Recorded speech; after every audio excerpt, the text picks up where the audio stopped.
Hyvää päivää kaikki. Kello on 12, koitetaan aloittaa. Oikein paljon tervetuloa tänne paikan päälle ja linjoille tilaisuuteen, jonka otsikko on aika haastava. Luonnon turvaaminen vaatii siilojen murtamista. Tämä on ympäristöministeriön, Suomen luontopaneelin ja Suomen kansallisen IPBES-työryhmän yhteistilaisuus. Mun nimi on Leif Schulman, olen Suomen ympäristökeskuksen pääjohtaja, mutta lisäksi tämän kansallisen IPBES-työryhmän puheenjohtaja, ja siinä ominaisuudessa toivotan teidät tervetulleeksi tähän tilaisuuteen. Varmaan on paikalla muistuttaa mieleen myöskin, mikä se IPBES nyt oikein sitten onkaan. Intergovernmental Science Policy Platform on Biodiversity and Ecosystem Services. Aikamoinen kielen solmuun kääntäjä. Se itse määrittelee tehtävänsä niin, että se on Science and Policy for Nature and People. Eli suomeksi on aika hyvä ytimekkäästi todeta, että kyse on hallitusten välisestä luontopaneelista. Ja tämä luontopaneeli piti 11 täysistuntonsa viime joulukuussa Namibian Windhoekissa, ja siellä hyväksyttiin 2 temaattista raporttia, joka on siis tällainen väline, jolla IPBES välittää tieteellistä tietoa päätöksentekijöille. Ja näitä raportteja tällä kertaa oli siis 2 kappaletta, ne kulkee lyhykäisyydessään nimeltä kestävyysmurrosraportti ja kytkösraportti. Me kuullaan tänään vähän tarkemmin, mitä ne sisältää ja minkälaisia viestejä ne haluaa välittää päätöksentekijöille.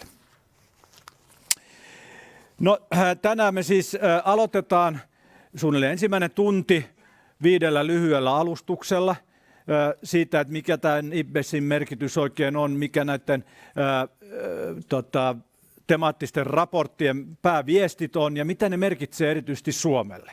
Ja lisäksi meillä on pari tämmöistä läpileikkaavasta teemasta alustusta oikeudenmukaisuudesta ja alkuperäiskansojen, tietysti Suomen tilanteessa erityisesti saamelaisten huomioimisesta silloin, kun näitä raporttien viestejä pannaan toimeen päätöksenteolla.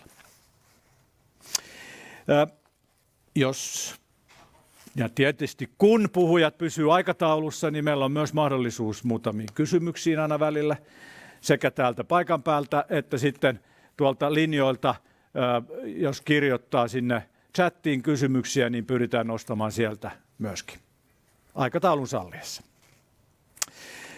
Näiden alustusten jälkeen sitten tilaisuuden toinen tunti koostuu 2 lyhyestä tiivistä paneelista tai keskustelutuokiosta, jossa käsitellään ensin valtionhallinnon alojen välisen yhteistyön tarpeellisuutta ja merkitystä IPBESin viestien toimeenpanossa. Ja toisessa sitten puhutaan poliittisten päättäjien kanssa, toivottavasti, sikäli kun he ehtivät tänne paikalle tuolta naapuritalosta puhemiehen vaalista, niin puhutaan siitä ihan päätöksenteon ja politiikan tasosta, että millä tavalla voidaan panna toimeen kestävyysmurrosraportin ja kytkösraportin pääviestejä. Tilaisuuden tämän muodollisemman osuuden tässä sitten päättää puheenvuoro, joka tulee Syken tutkimusjohtaja Eeva Brimmeriltä, kuitenkin siinä ominaisuudessa, että hän on IPBESin hallituksen jäsen, 9 henkisen hallituksen jäsenistöstä, siis 1 on suomalainen, eli Suomi on tässäkin asiassa kokoaan isompi maailmalla. Ja Eeva pitää jonkinlaisen, jäämme kuulemaan sitten minkälaisen yhteenvedon tai päätöspuheenvuoron hän tästä tilaisuudesta pitää. Ja sitten me paikalla olijat voidaan vielä 1 tunti tai vajaa tunti käyttää siihen, että me keskustellaan toistemme kanssa vapaasti kahvitarjoilujen äärellä. Tämä tilaisuus siis striimataan, niin kuin varmasti jos selvisi, mutta se myös tallennetaan, ja tallennus tulee sitten kaikkien käyttöön, tulee jakoon Syken YouTube-kanavalla ja myöskin lähetetään, varmaankin linkki lähetetään kaikille tähän tilaisuuteen ilmoittautuneille. Näillä puheilla mä toivotan teille hedelmällistä seminaaria, antoisia keskusteluja ja toivotan ensimmäisen alustajan tähän lavalle. Hän on Suomen kansallinen IPBES-yhteyshenkilö ympäristöministeriöstä Suvi Boristra. Tervetuloa.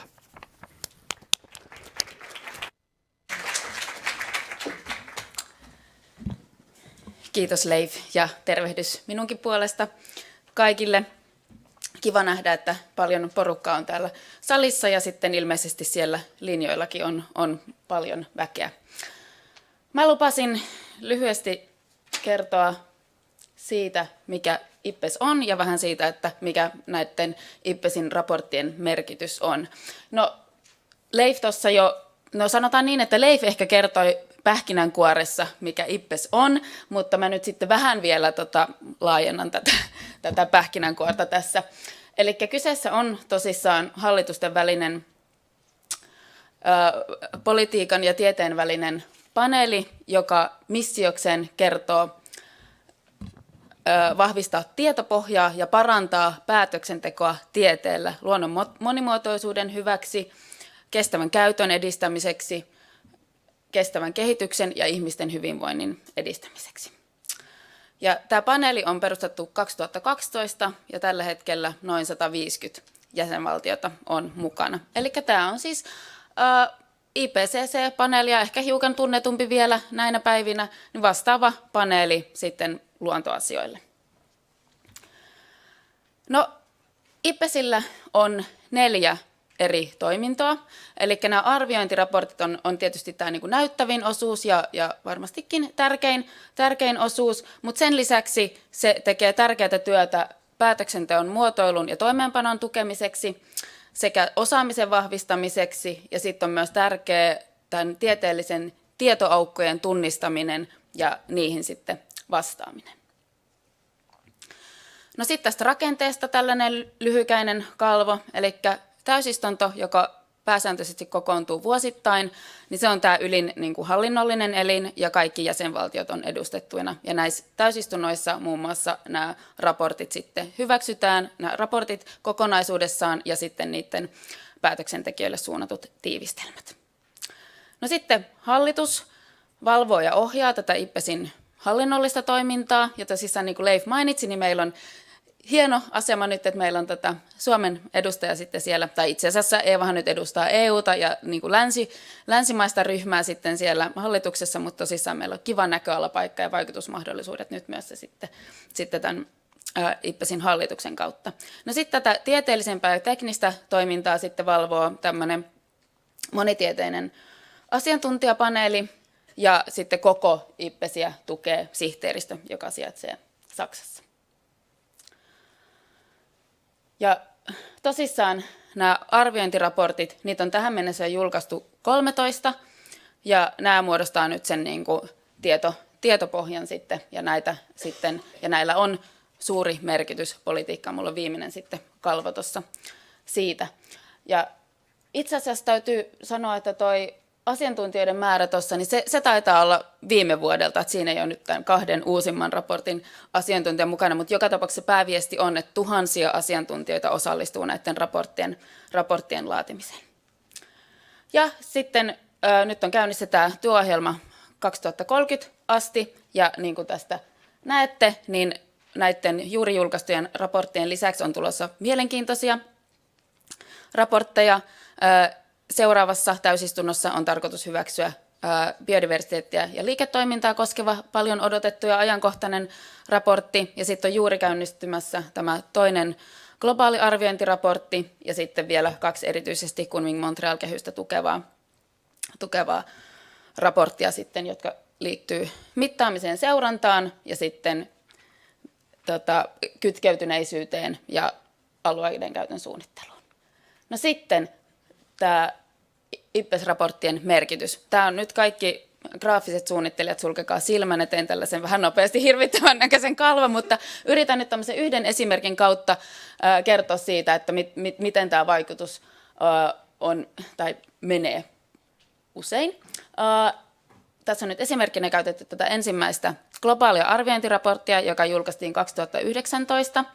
Ja tähän on viitattu tosi monissa politiikkadokumenteissa. Sillä oli keskeinen vaikutus Kunming-Montreal globaalin monimuotoisuuskehyksen laadinnassa hyväksymisessä ja vaikutus EUn biodiversiteettistrategiaan, joka sitten lopulta me nähdään tässä EU-tason lainsäädännössä. Esimerkkinä nyt viimeisimpänä ennallistamisasetus ja sitten tietysti lopulta täällä kansallisella tasolla sitten luonnon monimuotoisuusstrategiassa, ennallistamissuunnitelmassa ja näin poispäin. Mutta siis tämähän ei tarkoita sitä, että meidän olisi syytä missään nimessä tai tarpeen odotella tällaista pitkää kierrosta tuolta globaalilta tasolta tänne, vaan nämäkin nyt juuri julkaistut raportit, niin ne voidaan täysin nyt aloittaa toiminta täällä kotimaassa, ja erityisesti kestävyysmurrosraportin keskeinen viesti oli se, että kestävyysmurros on tärkeä ja se vaaditaan ja se on äärimmäisen kiireellinen, joten töitä tarvitaan samanaikaisesti joka tasolla. Kiitos.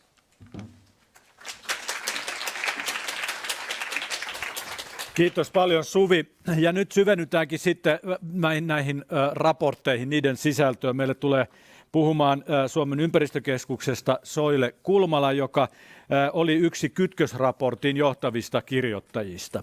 Soile, ole hyvä.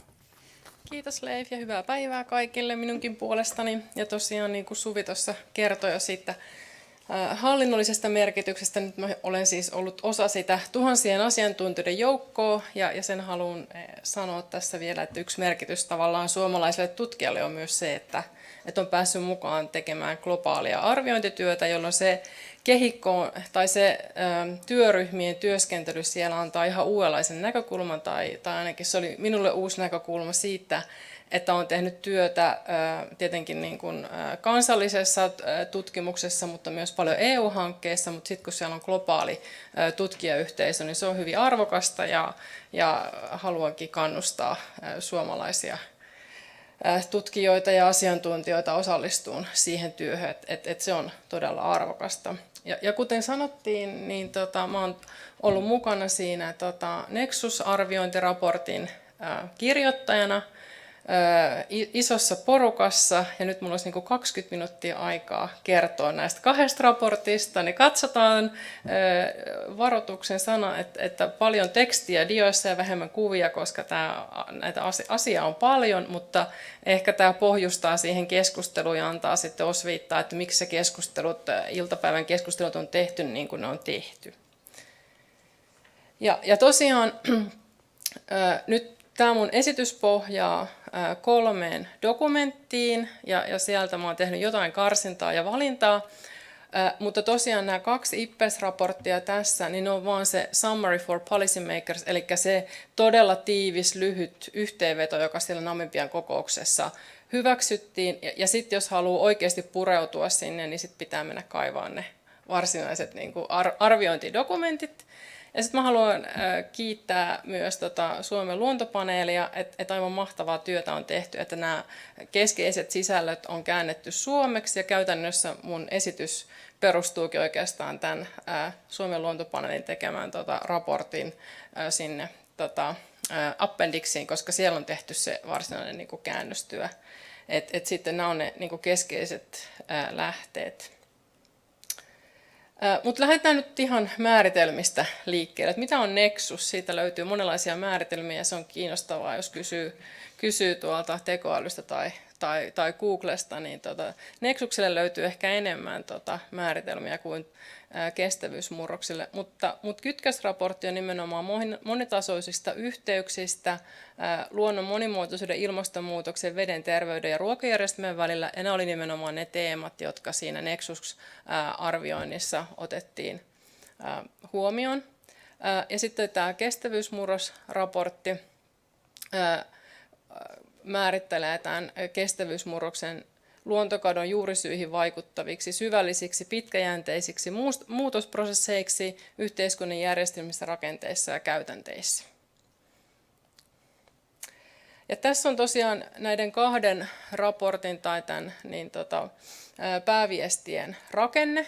Eli tässä kytkösraportissa se lähti siitä liikkeelle, että katsottiin, että on tehty valtavan iso kirjallisuuskatsaus aiemmista ja nykyisistä näiden Nexus-elementtien välisistä kytköksistä. Sitten on katsottu sitä, että miltä tulevaisuus näyttää. Ja sitten on nimenomaan tehty vielä iso yhteenveto siitä, että minkälaisia toimenpidevaihtoehtoja sitten on. Ja sitten se, että mitä pitäisi sitten tehdä, että voidaan nämä toimenpiteet laittaa käytäntöön.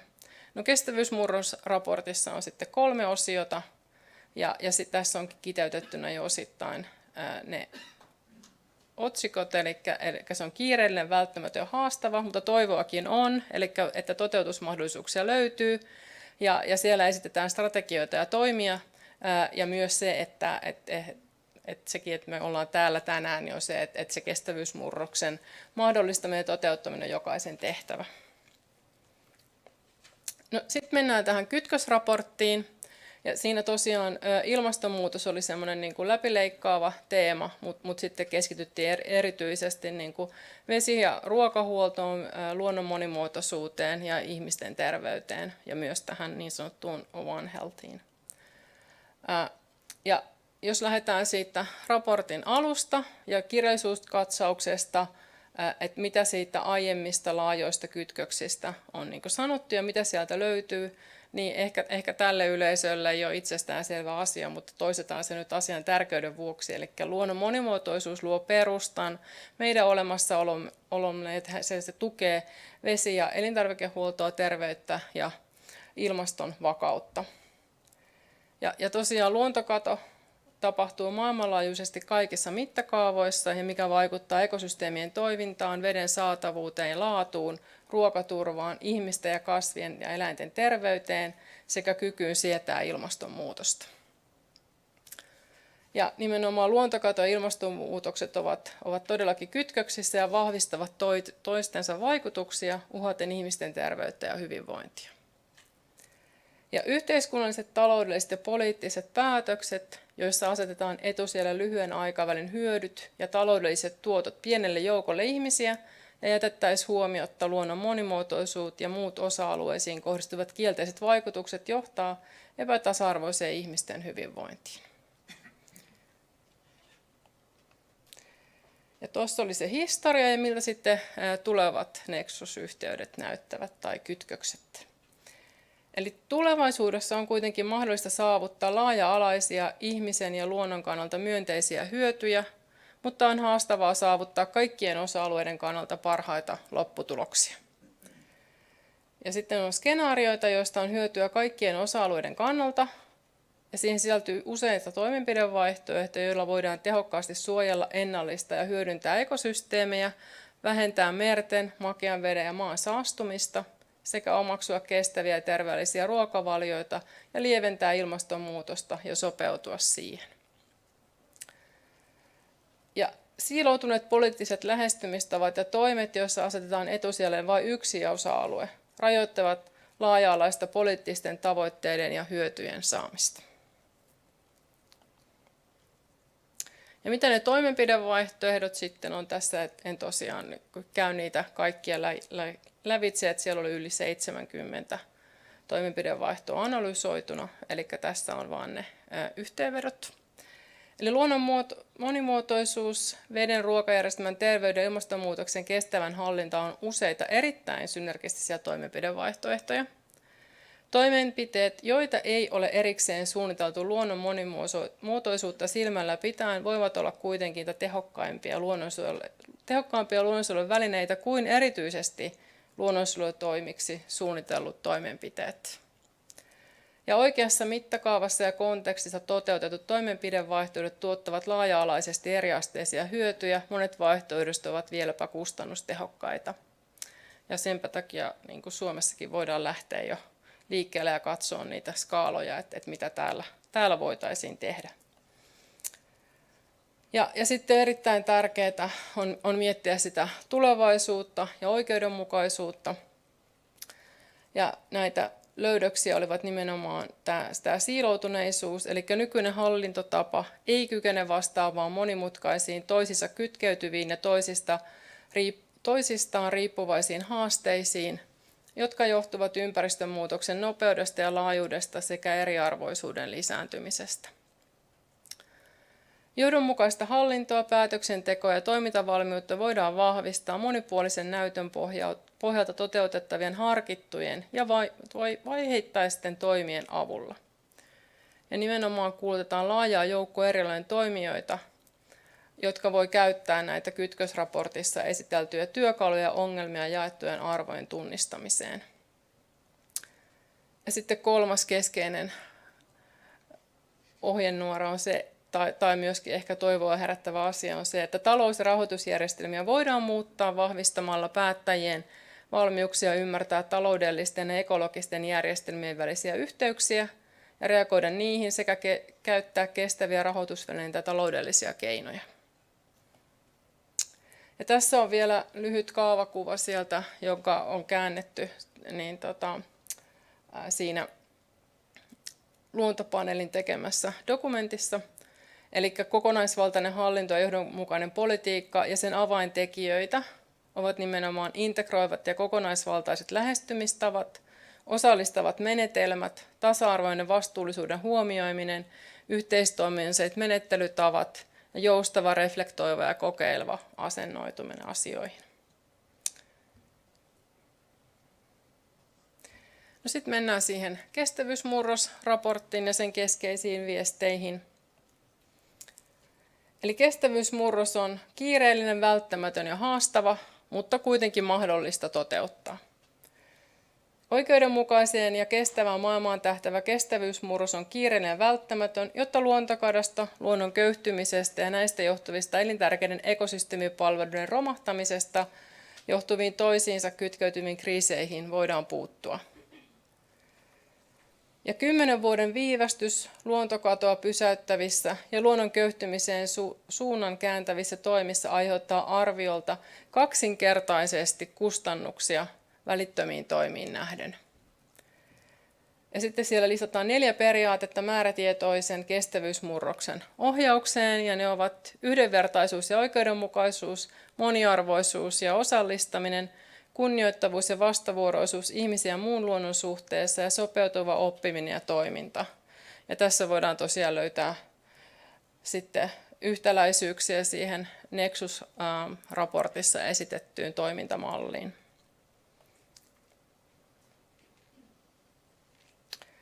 Ja tosiaan tässä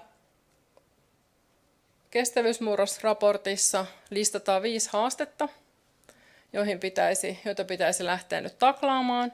Ja ne ovat valtasuhteet ihmisten välillä ja suhteessa luontoon, ja siellä mainitaan erityisesti siirtomaa-aikojen ylivaltasuhteet, taloudellinen ja poliittinen eriarvoisuus, tavoitteisiin nähden riittämätön politiikka ja toimimattomat instituutiot, kestämättömät kulutus- ja tuotantotavat ja puhtaiden teknologioiden rajallinen saatavuus ja heikko tiedon koordinointi. Ja erityisen olennaista on se, että mikään yksittäinen teoria tai lähestymistapa ei riitä yksin selittämään kestävyysmurroksen monimutkaisuutta tai sitä, miten se voidaan eri yhteyksissä ja eri tasoilla saavuttaa. Ja tulevaisuuden kuvat ovat olennaisia kestävyysmurroksen innoittajia, ja tapaustutkimukset osoittavat, että luonnon ja ihmisen kannalta myönteisiä tuloksia voidaan saavuttaa alle 10 vuodessa. No mitä sitten ne kestävyysmurrokseen johtavat strategiat ja toimet voisivat olla? Ja niitä lisätään 5 ja niillä voi olla myös synergistisiä vaikutuksia. Eli pitää keskittyä luonnolle ja ihmiselle tärkeiden kohteiden suojeluun ja ennallistamiseen, systeeminen muutos eniten luontokatoa aiheuttavilla toimialoilla, murros kohti oikeudenmukaisuuden luonnon monimuotoisuuden huomioivaa talousjärjestelmää ja hallinnollinen muutos kohti osallistavuutta, yhteiskehittämistä, vastuullisuutta ja joustavuutta. Ja lisäksi tarvitaan ajattelutapojen arvojen muutosta, jotta ihmisten ja luonnon väliset yhteydet tunnistettaisiin. Ja tässä tämä haaste meille kaikille, eli murroksen mahdollistaminen on jokaisen tehtävä. Toimijoiden yhteenliittymät voivat edistää kestävyysmurrosta yksittäisiä toimijoita tehokkaammin. Muutokset onnistuvat useimmiten silloin, kun niitä on toteuttamassa on erilaisten toimijoiden yhteenliittymiä, jotka tuovat mukanaan toisiaan täydentäviä resursseja ja valmiuksia ja myös tulevaisuuden tähtäävät visioinnit. Ja hallitusten rooli kestävyysmurroksen mahdollistajana on vahva, sillä ne voivat edistää politiikan johdonmukaisuutta, säätää ja panna täytäntöön eri alojen toimintapolitiikkaa ja suunnitelmaan vaikuttavia tiukempia säädöksiä. Ja sitten luonnon kannalta otettaisiin käyttöön näitä innovatiivisia taloudellisia, myös rahoituksellisia välineitä ja verotusvälineitä, poistaa ja lakkauttaa vaiheittain tai uudistaa ympäristölle haitallisia tukia sekä edistää kansainvälistä yhteistyötä. Joo, eli tässä oli tämä lyhyt kiteytys 2 raportista. Kiitos.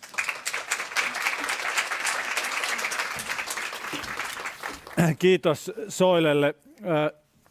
Aika paljon tosiaan oli asiaa ja ei varmaan ihan hetkessä pysty sulattamaan, mutta siis suomalaisia päättäjiä hemmotellaan. Sen lisäksi, että nämä raporttien 1000 sivut on ensin tiivistetty tällaisiksi summaries for policymaker-dokumenteiksi, niin Suomessa lisäksi Luontopaneeli tekee loistavaa työtä siinä, että paitsi suomentaa, niin myöskin soveltaa Suomen oloihin tällaisten raporttien sanomaa.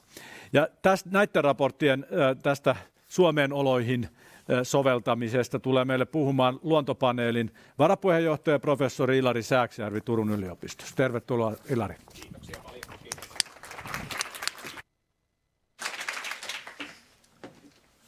Oikein hyvää iltapäivää teille kaikille ja myös sinne striimin toiselle puolelle.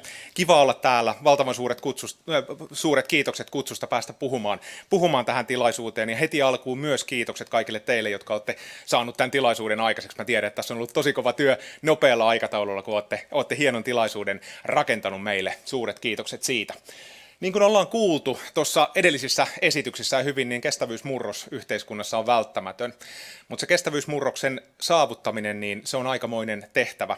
Me tiedetään myös se, että yhteiskunnassa isojen muutosten aikaansaaminen, niin se ottaa aikaa. Ja se tarkoittaa myös sitä, että siihen liittyvä päätöksenteko, niin sillä on tosi kova kiire. Ja siitä me ollaan tänään täällä keskustelemassa. Yritetään löytää niitä työkaluja, millä tavalla me voitaisiin edistää parhaalla tavalla sitä kestävyysmurrosta ja varmistaa se, että sekä me että muu luonto voisi mahdollisimman hyvin tulevaisuudessa. Tässä on aika kovat panokset kyseessä. Mun mielestä se tavoite siellä, että puhutaan ihmisen ja muun luonnon yhteishyvinvoinnista, sen varmistamisesta nyt ja tulevaisuudessa, niin ei voi oikein jalompaa yhteistä tavoitetta meillä olla. Me ollaan tosiaan Luontopaneelin kanssa näistä 2 raportista tehty Suomen oloihin sovellettu raportti, eli ollaan etsitty suosituksia, joita voi soveltaa Suomen oloissa. Te kaikki tiedätte, että tieteellisten raporttien lukeminen, niin se voi olla usein haastavaa. Ne ei ole oikein sellaisia niin kuin yöpöytäluettavia. Niissä on todella paljon aineistoa, paljon tietoa, ne on vaikeita omaksua usein. Ja sen takia näitä Suomen oloihin sovelluksia, niin mä toivon, että ihmiset käyttäisivät mahdollisimman laajasti. Me toivotaan tietysti, että päätöksentekijät pystyisivät näitä käyttämään, ottamaan näistä niitä ydinviestejä, mutta samalla me toivotaan myös, että nämä raportit olisi kirjoitettu tavalla, joka myös avaisi näitä hyvin laajoja kokonaisuuksia myös ihan kaikille meille suomalaisille. Me tiedetään, että jos me kestävyysmurroksessa halutaan onnistua, niin meidän tarvii olla varmoja siitä, että kaikki suomalaiset osallistuu sen tekemiseen. Ja toivottavasti nämä raportit myös aukaisee sitä haastavaa kenttää sit mahdollisimman laajalle yleisölle.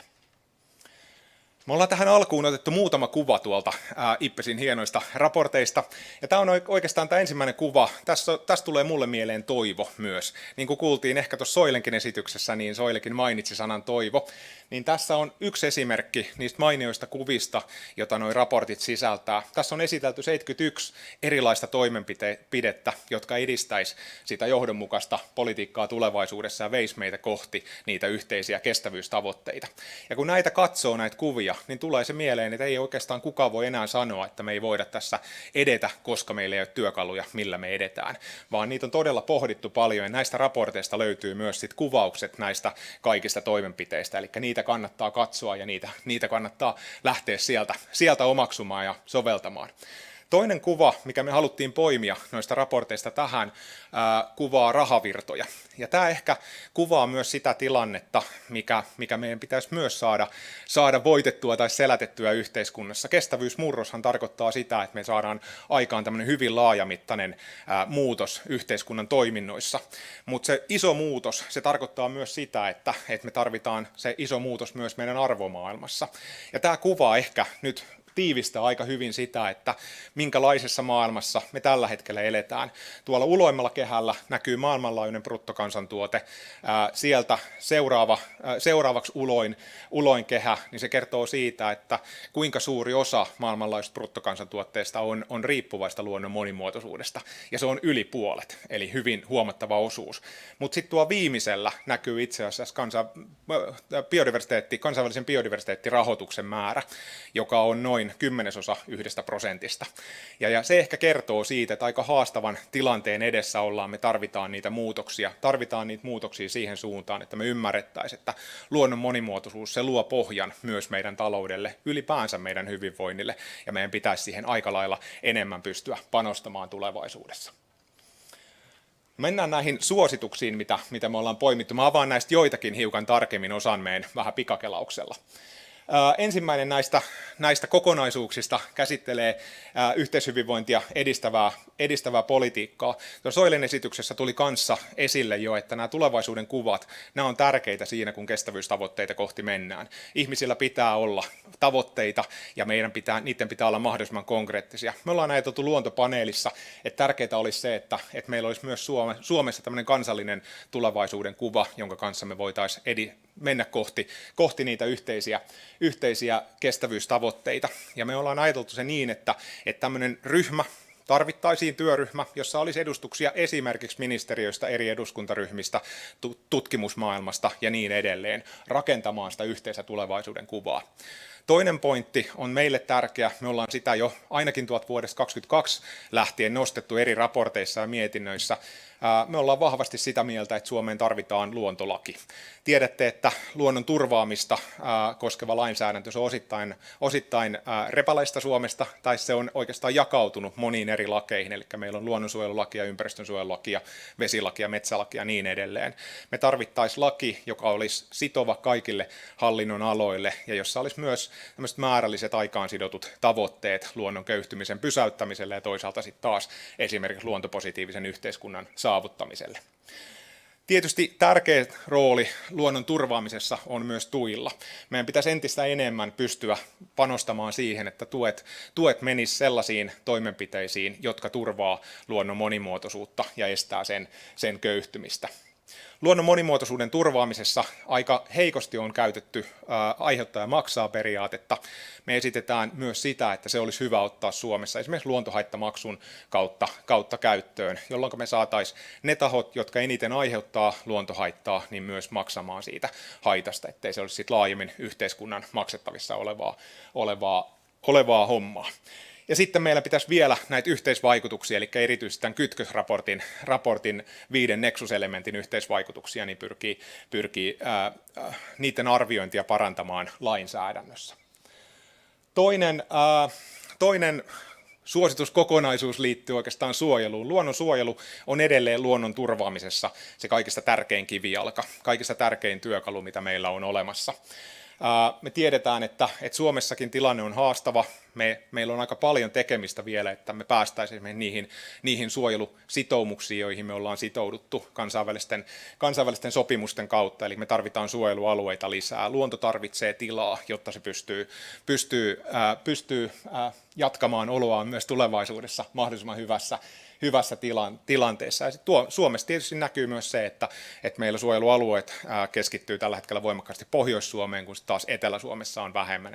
Eli meidän pitäisi pyrkiä tämän tyyppisiä tilanteita myös tasapainottamaan.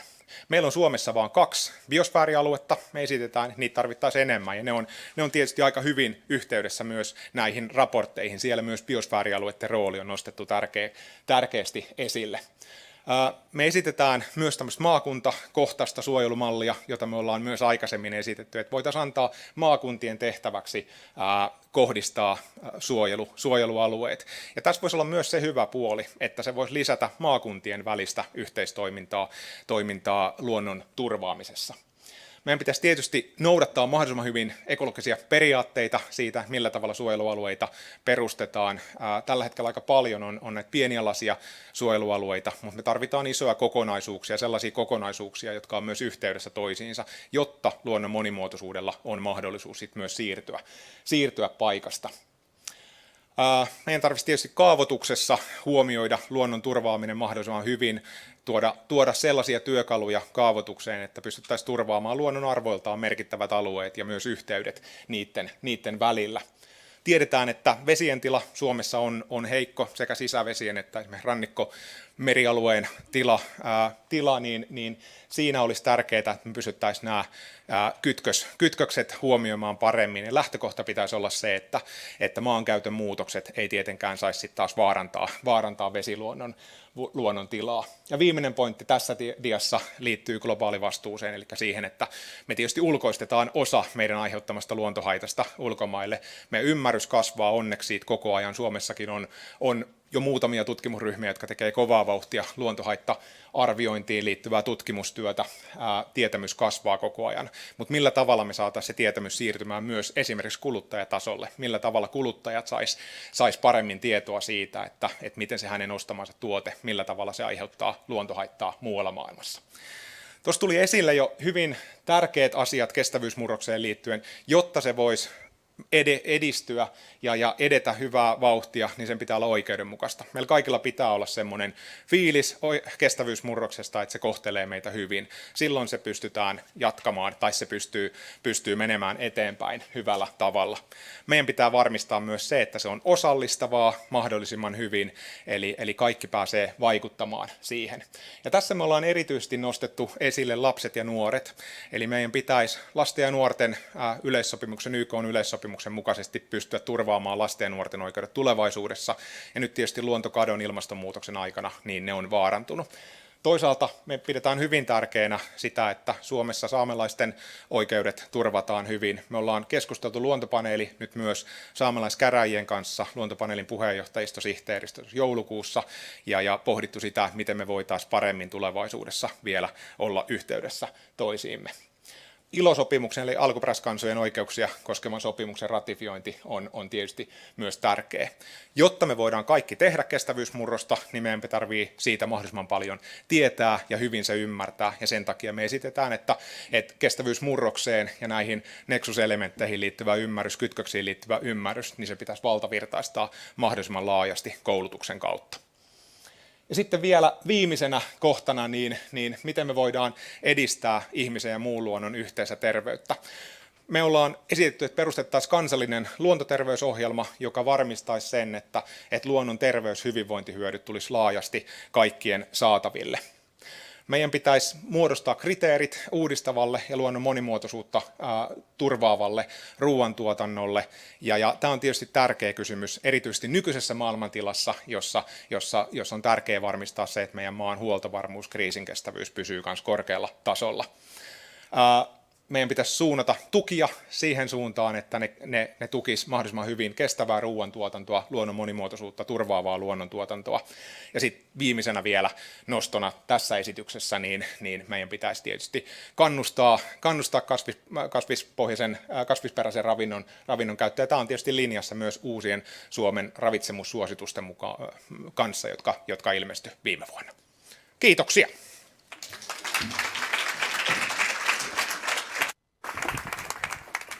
Kiitokset Ilarille ja Suomen luontopaneelille näistä Suomen oloihin sovelletuista suosituksista ja tulkinnoista.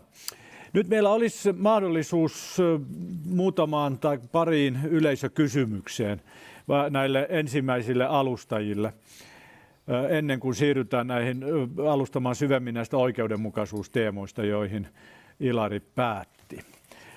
Mä ymmärsin, että ainakaan äsken ei vielä ollut tuolla linjoilla chatissa kysymyksiä, mutta tulisikohan täältä salista? Ole hyvä, tulee mikrofoni sinne, ole hyvä. Joo, Marja Heinonen, hei. Mulla on oikeastaan 2 kysymystä kirjoitin matkan varrella. Ensimmäinen oli tästä, kun sanottiin, että on toimialoja, joissa pitää saada aikaan systeeminen muutos.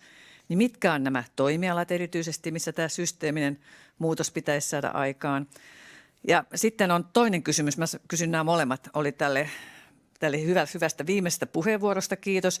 Mutta mulla oli hauska, mä tulin junalla tänään Tampereelta tänne ja mulle tuli vilkas keskustelu käytävän toisella puolella. Oli 2 pariskuntaa, jotka oli menossa ProAgron maatalousristeilylle. Siellä oli lihantuottaja ja sitten oli niin kuin ihan viljelijä. Ja heidän nähdäkseen suurin ongelma maataloudessa oli tämä meidän kaupan ketjuuntuminen. Kun tässä sanottiin lopuksi, että tuet edistämään monimuotoista ja kestävää maatalousjärjestelmää, niin heidän puheesta sai kyllä sellaisen kuvan, että tämä on meidän kaupan ketjuuntuminen, joka tuhoaa maatalouden ja sitä ei paljon näillä auteta. Että miten, tähän haluaisin kommenttia. Kiitos paljon. Hyviä kysymyksiä. Mä jotenkin ajattelen, että ehkä olisiko ensimmäinen mennyt Soile Kulmalalle näistä, mitkä toimialat vaatii kestävyysmurrosta tai uudelleenjärjestäytymistä, ja vaikka Ilari siitä sitten jatkaa. Soile, ole hyvä. No kiitos kysymyksestä. Onko päällä? On se päällä. Joo, mä en nyt ala listaamaan niitä kaikkia, koska en halua alkaa nyt osoittamaan sormella ketään, että vastuu on yhteinen, mutta kyllä siitä ruokajärjestelmästä ja kansainvälisestä kaupasta, sieltä niitä vastauksia löytyy. Ruokajärjestelmä, kansainvälinen kauppa ainakin, ja tietysti aika monet toimialat liittyy molempiin ja erityisesti kansainväliseen kauppaan. Mutta jatkaako Ilari sitten? Joo, kiitoksia oikein paljon hyvästä kysymyksestä. Ja tämä keskustelu, jonka olet kuullut junassa, niin tämä heijastelee just sitä, mitä me kestävyysmurroksessakin tarvitaan. Me tarvitaan niitä erilaisia mielipiteitä ja ajatuksia ja keskustelua siitä, että miten hommaa viedään eteenpäin. Mä ehkä tähän kommentoisin niin, että Luontopaneelilta ilmestyi hyvin iso maatalouden luonnon monimuotoisuusvaikutuksia käsittelevä raportti tänä vuonna. Eli se oli meidän raportti numero 2/24. Anteeksi, viime vuonna siis. Eli siihen kannattaa tutustua, ja siinä on itse asiassa myös käsitelty tätä samaa teemaa, että millä tavalla me saataisiin sitä vastuuta myös niille ketjuille ja me ollaan jonkun verran myös aikaisemmissa raporteissa tuotu esille sitä, että millä tavalla, minkä tyyppiseen maatalouteen tukia pitäisi siirtää tulevaisuudessa tai kohdentaa, jotta luonnon monimuotoisuus voisi mahdollisimman hyvin. Kiitos vastauksista. Varmasti näin on, että monimutkaiset ongelmat vaatii monimutkaisiakin ratkaisuja tai ainakin moninaisia ratkaisuja, eli ihan semmoisia hopealuoteja ei ole. Vielä olisi aikaa. Löytyykö muita tuolta eturivistä? Ole hyvä. Joo, kiitos Vesa-Matti Lahti. Mä kävin läpi näitä tiivistelmiä itse ja siellä muuhun teki vaikutuksen se, että siellä puhuttiin paljon, että pitäisi puuttua tämmöisiin haitallisiin valtanarratiiveihin, jotka ohjaa meitä sitten huonoihin politiikkoihin. Ja esimerkiksi nyt vaikka tämmöinen jatkuvan talouskasvun ideologia otettiin siellä esiin, niin onko teillä tähän mitään mielipidettä? No niin, tämmöisiä kevyitä, helppoja aiheita heitetään. No tietenkään nyt ei ihan varsinaisesti mielipidettä ehkä kysytä, vaan ennemminkin tutkimukseen perustuvaa näkemystä, joka nousisi näistä raporteista. Uskaltaako Soile tai Ilari tässä ottaa haastetta vastaan? Vähän tuolla päätä pyöritellä, mutta onneksi meillä on myös IPBESin hallituksen jäsen Eeva Primmer, joka voi ehkä tähän sitten kommentoida. Joo, kiitos. Mä ensin sanon niistä sektoreista. Eli ne tulee niin siinä kestävyysmurrosraportissa ensin sanotaan näitä suojelutoimia, niin kuin Ilarikin tuossa kuvasi, että suojelutoimet on niin kuin se lähtökohta tai sellainen ranka. Ja sen jälkeen tulee tämä suositus näistä sektoreista, ja niitä sektoreita luetellaan siinä, ja siinä luettelossa ensimmäisenä tulee maa- ja metsätalous. Mutta siinä on hyvin paljon niitä sektoreita, ja itse asiassa siinä raportissa tietenkin käsitellään näitä sektoreita hyvin laajasti. Joo, no sitten oli tämä narratiivikysymys, joka on tosi hyvä, niin tämähän kuulostaa aika tällaiselta niin kuin yleiseltä, että tämä niin kuin haastaa meidät yhteiskunnassa yleisesti. Ja mä tosiaan olin puheenjohtajana näissä neuvotteluissa, joissa me käsiteltiin tämän raportin, tämän kestävyysmurrosraportin viestejä, niin ne oli hirveän yleisiä ne viestit, ja ne muuttuivat vielä yleisemmäksi sen neuvottelun kuluessa tietenkin, koska nämä kaikki hallitukset, jotka on IPBESin jäseniä, sitoutu näihin politiikkaviesteihin. Ja silloin tällainen viesti jää hirveän yleiseksi. Ja se tavallaan heittää pallon meille takaisin hallituksille itselleen, eli nyt meille täällä Suomessa, mitkä on niitä narratiiveja, joita me ylläpidetään, jotka on luonnolle haitallisia. Tavallaan mä nyt tässä heti haastan teitä kaikkia miettimään tätä. Mutta se, mistä on sovittu, niin on just näin yleinen taso. Kiitos. Kiitos. Vaikeita tai haastavia kysymyksiä, mutta hyviä vastauksia. Nyt mä luulen, että meidän täytyisi mennä eteenpäin, vai? No otetaan tähän väliin, koska meillä on varattu vähän pieni kysymystauko siihen loppuun myöskin. Että sieltä chatista vai? Joo, ole hyvä. On kysymys. Anna-Roosa Asikainen MDK:sta kysyy, luontopaneelin puolelta esitettiin kansallisten biosfäärialueiden... Ei kuulu, puhutko lähemmäs vielä mikkiä? Kuuluuko nyt? Nyt kuuluu. Joo. Eli luontopaneelin puolelta esitettiin kansallisten biosfäärialueiden verkoston laajentamista. Miten EM-alueet luontopaneelin näkemyksen mukaan vaikuttaisivat erilaisiin toimintoihin, esimerkiksi rakentamiseen tai maa- ja metsätalouteen? Ilari varmaan nappaa tuosta saman tien. Kiitos. Kiitoksia kysymyksestä. Tosiaan esitettiin biosfäärialueverkoston laajentamista. Meillä tosiaan Suomessa on tällä hetkellä pelkästään 2 aluetta, biosfäärialuetta, eli Saaristomeren biosfäärialue ja Pohjois-Karjalan. Ja sen jälkeen prosessissa on ollut, tai mietinnössä on ollut muitakin. Me pidetään näitä tärkeänä, koska ne on tämmöisiä tavallaan kestävän kehityksen ja luonnon turvaamisen. Me ollaan kuvattu niitä vähän niin kuin laboratorioalueiksi, eli ne mahdollistaa sitten hiukan monipuolisemman yhteistoiminnan ihmisen ja luonnon monimuotoisuuden välillä kuin sitten taas puhtaat suojelualueet. Eli katsottaisiin, että nämä olisi hyvä vaihtoehto viedä eteenpäin luonnon turvaamista. Kiitos. Ei vielä ihan syvällistä analyysiä ehkä tullut, mutta joka tapauksessa ei suojelualue, ei ihan business as usual alue, jonkinlainen toimintoja yhteensovittava kokonaisuus on biosfäärialue. Mutta nyt meidän pitää mennä eteenpäin ja meille tulee tosiaan vielä 2 alustusta. Ensimmäinen käsittelee saamelaisten roolia kestävyysmurrosta edistettäessä ja saamelaiskäräjien jäsen Inka Musta on täällä. Siinähän oletkin, mä kattelin liian kauas. Ole hyvä. Kiitos. Ja hei minun puolestani ja lämmin kiitos kutsusta tulla pitämään tänne puheenvuoro saamelaiskäräjien puolesta. Olen tosiaan saamelaiskäräjien hallituksen jäsen ja työssä saamelaiskäräjillä keskityn nimenomaan maankäytön, luonnonvarojen kestävän käytön ja luonnonsuojelun kysymyksiin. Oli ilo kuulla, että täällä joku muukin otti esille saamelaisten oikeudet. Kiitos Ilarille erinomaisesta puheenvuorosta. Se ei voi olla vain saamelaisten oma asia pitää niitä oikeuksia esillä. Oikeudenmukainen kestävyysmurros ei voi toteutua ilman, että alkuperäiskansojen oikeudet tunnustetaan ja otetaan huomioon kaikessa päätöksenteossa. Ihmisen toiminnasta johtuvien ilmasto- ja luontokriisien aiheuttama kuormitus ei jakaudu tasaisesti, vaan suurimmat riskit kohdistuvat yhteisöihin, jotka ovat suorimmin riippuvaisia luonnosta ja luonnonvaroista, kuten juuri alkuperäiskansoihin. Arktiset alkuperäiskansat, kuten saamelaiset, ovat etulinjassa ottamassa vastaan erityisesti ilmastonmuutoksen, lämpenevän ja epävakaistuvan sään vaikutukset. Ilmastonmuutos vaikutuksineen on jo tänä päivänä saamelaisten perinteisten elinkeinojen harjoittajille arkipäivää. Ihan pari viikkoa sitten meillä oli pohjoisessa lähes 10 astetta lämmintä. Sen jälkeen lämpötila tippui pakkaselle 20 asteen verran. Silloin lumipeitteen pintaan muodostuu teräksinen kuori ja poro ei saa kaivettua ravintoa. Samaan aikaan kalastajat ei enää voi luottaa siihen, että tutut reitit jäällä olisivat turvallisia kulkea, kun sääolosuhteet ovat muuttuneet arvaamattomiksi. Ilmasto- ja luontokriisit muodostavat eksistentiaalisen uhan saamelaisille, sillä saamelaisten perinteiset elinkeinot kantavat myös saamen kieliä ja kulttuuria. Kieli ja kulttuuri eivät elä kirjoissa tai museoissa, vaan osana hyvinvoivan saamelaisyhteisön elettyä elämää ja meidän sukupolvien jatkumossa. Alkuperäiskansat ottaa kyllä nämä muutokset vastaan ensimmäisenä, mutta samanlainen eksistentiaalinen uhka tämä kestävyyskriisi on kaikkien yhteiskuntien kannalta. Meidän talousjärjestelmille, ihmisille ja muunlajisille, jos nyt ei toimita. Eli voin lämpimästi yhtyä kyllä näihin suosituksiin, mitä kuultiin edellisissä puheenvuoroissa.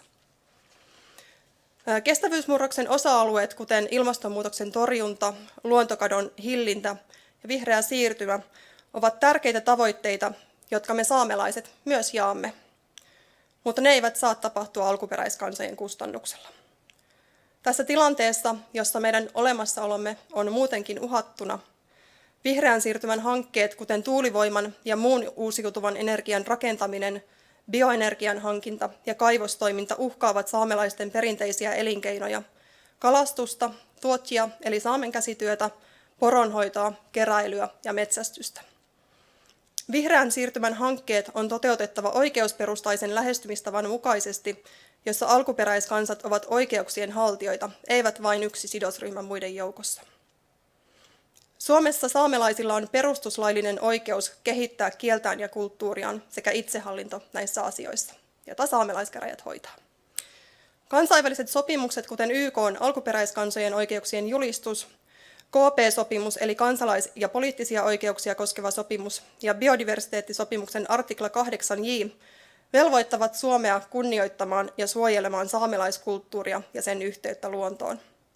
Valitettavasti näiden sopimusten toimeenpanossa on puutteita. Erityisesti kumulatiivisten vaikutusten arvioinnin laiminlyönti maankäyttöä koskevassa päätöksenteossa on vakava uhka kulttuurillemme. Me saamelaiset olemme jo kokeneet, miten kilpailevat maankäyttömuodot ja teollinen maankäyttö, kuten metsätalous, kaivostoiminta ja kullanhuuhdonta, pirstovat maitamme ja uhkaavat elinkeinojamme. Nämä toimet eivät ole vain taloudellisia kysymyksiä, vaan ne koskettavat syvästi kulttuurimme ydintä ja oikeuttamme elää omien perinteidemme mukaisesti. Tämä ei ole vain meidän oma ajatus, että ne oikeudet on uhattuna, vaan tästä myös kansainväliset toimijat ovat Suomea muistuttaneet. Viime lokakuussa YK:n taloudellisten, sosiaalisten ja sivistyksellisten oikeuksien komitea sekä lapsen oikeuksien komitea julkaisivat 3 Suomea koskevaa ratkaisua, joista 2 liittyi malminetsintäluvan ja 1 malminetsintävarauksen myöntämiseen saamelaisten kotiseutualueella Käsivarressa. Lapsen oikeuksien komitea katsoi Suomen loukanneen lapsen oikeuksien yleissopimuksen artikloja, jotka koskevat lapsen oikeutta säilyttää identiteettinsä ja kulttuurinsa sekä oikeutta riittävään elintasoon. TSS-komitea puolestaan totesi, että Suomi oli loukannut saamelaisten oikeutta osallistua kulttuurielämään ja käyttää luonnonvarojaan. Komiteat korostivat, että malminetsintälupien myöntämisen yhteydessä ei oltu tehty vaikutusarviointia eikä hankittu vapaata tietoon perustuvaa ennakkosuostumusta, kuten kuuluisi. Suomen tuleekin nyt raportoida komiteoille niistä toimenpiteistä, joihin on ryhdytty loukkausten korjaamiseksi ja vastaavien tilanteiden estämiseksi tulevaisuudessa. Eli oikeudenmukaisuuden periaate edellyttää sitä, että heikommassa asemassa olevien asemaa vahvistetaan. Oikeusperustaisen lähestymistavan tulisi ohjata konkreettisesti kaikkia politiikkatoimia, jotka vaikuttavat maihimme, vesiimme ja elinkeinoihimme.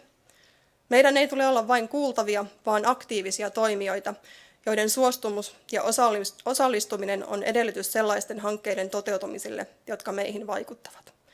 Ja tämän osallistamisen yhteydessä muistutan siitä, että se osallistuminen on samalla suuri taakka saamelaisyhteisöille tai kenelle tahansa sidosryhmälle. Eli pitää myöskin turvata esimerkiksi saamelaiskäräjille riittävät resurssit sille, että meillä on mahdollisuus oikeasti antaa lausuntoja, osallistua neuvotteluihin ja tosiasiallisesti vaikuttaa. Lisäksi en voi olla muistuttamatta siitä, että nyt jo 13 vuoden ajan sorvattu saamelaiskäräjälain uudistaminen tulee saattaa maaliin. Uudistus vahvistaisi FPIC-periaatteen toteutumista ja takaisi saamelaisille todelliset vaikuttamismahdollisuudet meitä koskevasta päätöksenteossa.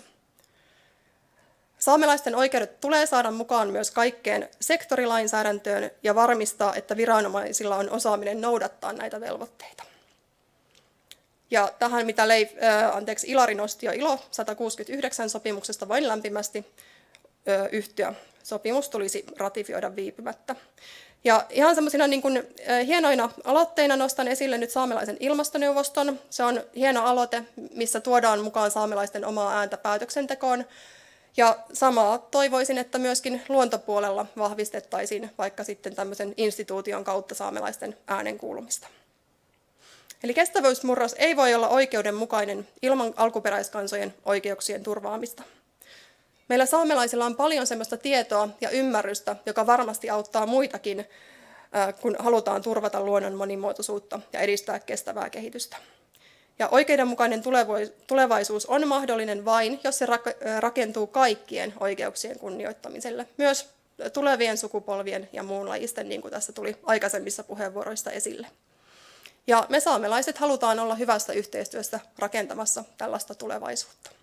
Kiitos.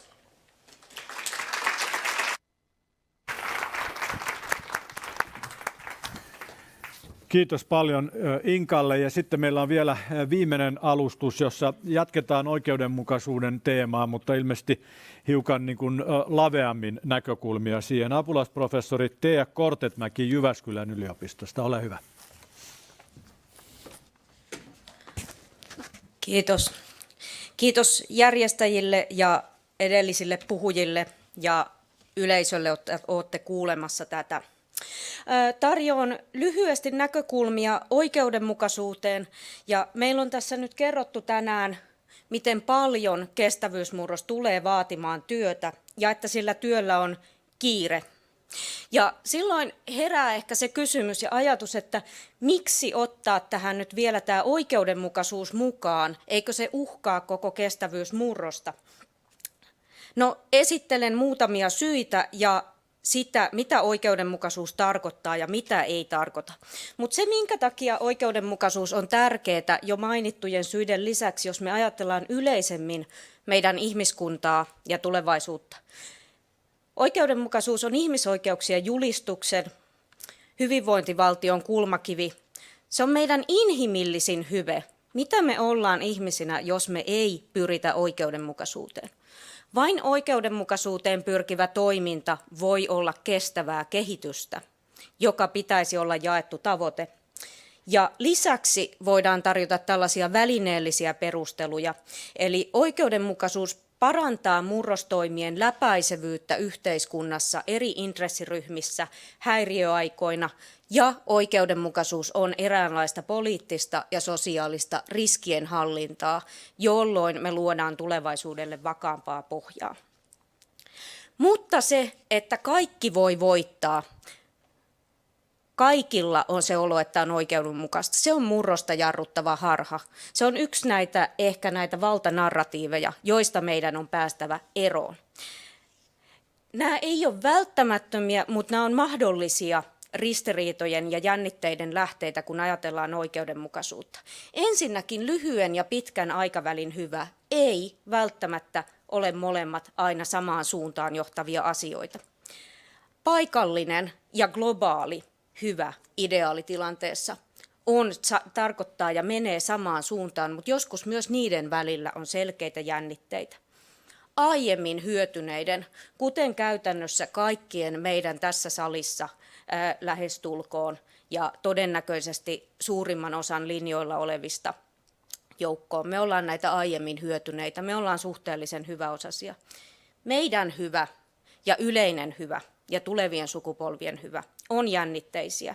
Samoin hyväosaisempien, aiemmin hyötyneiden vs. huono-osaisempien hyvä.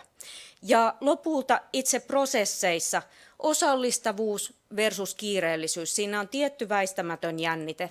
Toimien läpinäkyvyys, mitattavuus, velvoittavuus, mutta tilannekohtainen joustavuus. Jännitteitä ilmenee. Ja tällöin tietysti kun tässä on lukuisa elementti sotku ja yksi ratkaisu voisi olla se, että voidaanko me nyt vaan pyrkiä tekemään yleisiä kyselyitä ja hahmottaa se kansakunnan ääni, mikä täällä tuntuu oikeudenmukaiselta ja edetä sen mukaan. Mutta yleinen puhe ei ole hyvä perusteltu oikotie onneen. Tärkeä osa keskustelua, erityisesti monimuotoisuudessaan. Mutta yleinen keskustelu toistaa sitä valtavirtaa. Hyväosaisilla on usein kovin ääni ja parhaat resurssit osallistua keskusteluun, omaksua taitoja, puhua vaikuttavilla tavoilla ja niin edelleen. Meidän yhteiskunnan aiemmat käytännöt on tuottanut sokeita kenttiä, joille ollaan sokeita ilman kriittistä tutkimusta ja syvemmälle asioiden perkaamista. Ja lisäksi tällainen loss aversion mekanismi, lyhyesti sanottuna, jos mä ensin varastan 100 ja sitten mun pitää antaa se takaisin. Tilannehan on +/- mutta mulle jää olo, että mä oon jäänyt tappiolle. Niin tämä tarkoittaa sitä, että se vaatimus luopua jostain on vaikea niellä. Ja silloin esimerkiksi saastuttajasta on usein epäreilua maksaa, eikä ihme, että heiltä tällaisia puheenvuoroja tulee. Eli me tarvitaan kriittistä keskustelua ja kriittistä tutkimusta selventämään tätä sotkua. Muuten vaarana on, että itse kestävyysmurros, jonka välttämättömyys ja kiireellisyys toivottavasti on tänäänkin käynyt selväksi, että se itse murros vesittyy. Tai että oikeudenmukaisuus otetaan mukaan, mutta siitä tulee tällaista niin kuin pintaremontin laastia ja jätetään ne oikeasti niin kuin ongelmalliset rakenteet vaille käsittelyä, koska ajatellaan, että no, tämä on sellainen nopea tie. Lisätään tähän joku sopiva lauselma tai pieni vastaantulo, vältetään epämukavammat, vaikeimmat keskustelut. Silloin hetken aikaa tilanne näyttää hyvältä, mutta tämä on nyt niin kuin sitä sotkun laittamista kaappiin. Ja jos me oikeasti pyritään saavuttamaan se aikaa kestävä ja todellisuudessa laaja-alaisesti oikeudenmukainen kestävyysmurros, niin meidän on löydettävä keinoja kohdata tämä sotku tai elää tämän ongelman ja sotkun kanssa ja lähteä yhdessä viemään sitä selventämistavoitetta eteenpäin. Se, että mitkä on oikeudenmukaisuuden näkökulmissa peruskysymyksiä selventämään sotkua, jos nyt keskitytään siihen, että minkälaisia kaikkia vaateita ja toiveita vaikka oikeudenmukaisuuteen on liitetty erilaisissa keskusteluissa. Meidän on kysyttävä, millaisilla haitoilla todella on oikeudenmukaisuuden kannalta merkitystä. Muistakaa myös nämä eri skaalat ajassa ja paikassa. Ketkä voittaa ja ketkä häviää? Turhan usein esimerkiksi ilmasto- ja luontopolitiikkatoimien kritiikki keskittyy vain siihen, että ryhmä X kokee häviävänsä. Toteamatta jää esimerkiksi ketkä voittaa, tai joskus toisinpäin. On pohdittava, että mitä se oikeudenmukaisuus edellyttää, missä ne rajat ja vaatimukset voi mennä. Ja erityisen tärkeää on kysyä, että mitä tapahtuu, jos ei toimita, jos ei tehdä niitä kestävyystoimia, ketkä silloin häviää ja millä mittakaavalla ja millaisten asioiden suhteen. Ja tämä johtaakin siihen, että meillä on laaja monimuotoinen keskustelukenttä. On tosi tärkeää esittää ajatuksia ja näkemyksiä, mutta oikeudenmukaisuuden osalta meidän on asemoitava ne siihen, mitä itse kutsusin nyt oikeudenmukaisen kestävyysmurroksen reunaehdoiksi, jotka muistuttaa siitä, mistä oikeudenmukaisuudessa on oltava ensimmäisenä perimmiltään kyse. Ja tässä reunaehdoissa on sosiaalinen ja ekologinen raja. Ekologinen katto, joka muodostuu ilmasto- ja monimuotoisuuskysymyksien taklaamisesta täysin yhteen näiden raporttien kanssa, tulee siitä, että kaikkein epäreiluinta on tekemättä jätetty kestävyysmurros, kun me katsotaan yli ajan ja yli lajirajojen. Eli ekologinen katto asettaa ehdottoman rajan siihen, minkälaisia vaateita me voidaan esittää ja miten on varmistettava kuitenkin sen murroksen tapahtuminen. Sosiaaliset minimit muistuttaa siitä, millä on kaikkein eniten merkitystä. Perusoikeudet ja perustarpeet. Meillä on lukuisia muita hyviä elämässä, mutta nämä kaikki muut hyvät ja arvostetut asiat on tavoiteltavia ja arvostettavia vasta silloin, kun esimerkiksi terveys ja turvallisuus ja mahdollisuus huolehtia perheestään on turvattuina. Muuten me ei tehdä niillä mitään. rahaa ei voi syödä. Ja aivan kuten nämä raportit korostaa, niin myös oikeudenmukaisuus, ei pelkkä kestävyysmurros, edellyttää läpileikkaavuutta. Ja se läpileikkaavuus tulee paitsi ylisektoraalisista toimista, myös siitä, että tarkastellaan oikeudenmukaisuutta aina sieltä innovaatiolokeroista meidän valtajärjestelmiin, tuotannon ja kulutuksen vallitseviin tapoihin, että sitten siihen laajempaan yhteiskunnalliseen toiminta- ja keskustelukenttään, jolloin tullaan muun muassa niihin valtanarratiiveihin. Tarkastelun läpileikkaavuus, pitkän aikavälin ennakoitavuus, vastuiden jako taakse ja eteen. Aiheuttaja ja saastuttaja maksaa, mutta toisaalta meillä kaikilla on se rooli kestävyysmurroksessa, esimerkiksi erilaisten murrosvalmiuksien ja taitojen rakentamisessa tässä yhteiskunnassa ja eri verkostoissa ja yhteisöissä. Ja viimeisenä oppivat ja monimuotoiset ratkaisumallit sen sijaan, että oletetaan, että saavutetaan täydellisiä ratkaisuja välittömästi. Näillä me päästään kohti sitä oikeudenmukaisempaa kestävyysmurrosta perusasiat mielessä pitäen. Ja oikeudenmukaisuus ei tule tapahtumaan odottelemalla, joten kysymys onkin, että aloitetaanko me se työ jo tänään. Kiitos.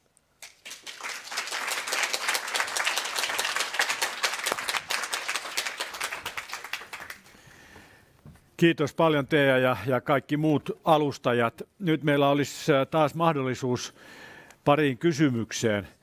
Löytyykö täältä salista, entä onko chattiin tullut lisää kysymyksiä? Nyt annetaan siitä toiselle riville.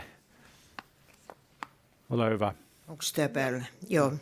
Mä oon Marja Häyrinen Alestalo Helsingin yliopistosta. Musta tämä viimeinen alustus oli todella hyvä, koska se lähtee siitä, että nämä monimutkaiset asiat sittenkin lähtee yhteen nimittäjään eli oikeudenmukaisuuteen. Ja siitä päästään sitten semmoisiin tutkimuksiin. Erityisen ilahtunut olin tästä kriittisestä otteesta, koska yliopiston professorina aina oppilailleni sanoin, että me ei tutkita itsestäänselvyyksiä. Jos me tutkitaan niitä, niin meillä on hyvät poliittiset argumentit, niin kuin tehkää näin ja näin. Mutta tässä oli just se, että miten siihen päästään. Ja kun nämä on valtavan vaikeita kysymyksiä, niin se, että lähdetään kriittisesti tutkimaan, jolloin saadaan selville asioita, joita pitäisi muuttaa, eikä anneta normatiivisia. Musta täällä oli vähän näissä semmosissa, että mitä pitää tehdä hyvin normatiivisesti, ja se on toisaalta semmoinen poliittisen järjestelmän keino, että näin tehdään, koska hallitusohjelmassa sanotaan näin, ja näin tehdään, koska nämä on nyt ne suositukset. Että musta se oli todella hyvä. Toinen on tämä. Kiitos. Jos sallit keskeyttämisen, niin jos täällä on vielä muita kysymyksiä, niin meidän pitää jättää viimeinen minuutti siihen, että ei pidä uusia mutta jos ei ole muita, niin sen myöhemmin. Siellä oli toinen kysymys, toinen puheenvuoron pyyntö siinä takana. Kiitos. Marja Heinonen taas yrittäjä. Mä oikeastaan, mulla olisi molemmille, mutta mä nyt kohdistan tämän saamelaiskäräjien edustajalle. Musta hän hienosti listasi paljon näitä oikeuksia. Sitten tuli tämä mieleen, että hirveän monessa muussa yhteydessä aina puhutaan sitä, miten alkuperäiskansat pystyy antamaan paljon tähän kestävyysmurrokseen siitä omasta viisaudestaan. Sä vähän viittasit siihen, mutta voisitko sä vähän avata, että mitä tätä toista puolta, että mitä tämä teidän oma kulttuuri pystyy antamaan tähän kestävyysmurrokseen oppia? Kiitos. No niin, Inka Musta, ole hyvä. Ei. Ota tämä. No nyt se on päällä, siinä on pieni viive. Kiitos erinomaisesta kysymyksestä. Ainakin omassa työssä saamelaiskäräjillä hyvin paljon näkyy se, että meille tulee lukuisa määrä jatkuvasti tämmöisiä tutkimusyhteistyöpyyntöjä erilaisilta tutkimusorganisaatioilta, yliopistoilta ja muilta. jotka haluavat selvittää juuri näitä kysymyksiä, että miten vaikkapa saamelaiset kalastajat kokevat ilmastonmuutoksen, minkälaista tietotaitoa on vaikka luonnossa liikkumiseen liittyen, kasvien hyödyntämiseen liittyen, ja sitten tietysti monet saamelaiset näkee ne ilmastonmuutoksen merkit ja luontokadon merkit ensimmäisenä, kun liikkuvat siellä maastossa. Eli kaikkea tätä tietoa me mielellään tarjotaan myöskin valtaväestön ja tutkijoiden käyttöön, mutta aina toki toivotaan, että kun sitä tietoa meiltä pyydetään ja hankitaan, niin se tieto palautetaan myöskin meidän omaan käyttöön, jotta siitä olisi myös meille jotain iloa. Että tässä ainakin joitakin esimerkkejä. Kiitos. Paljon kiitoksia.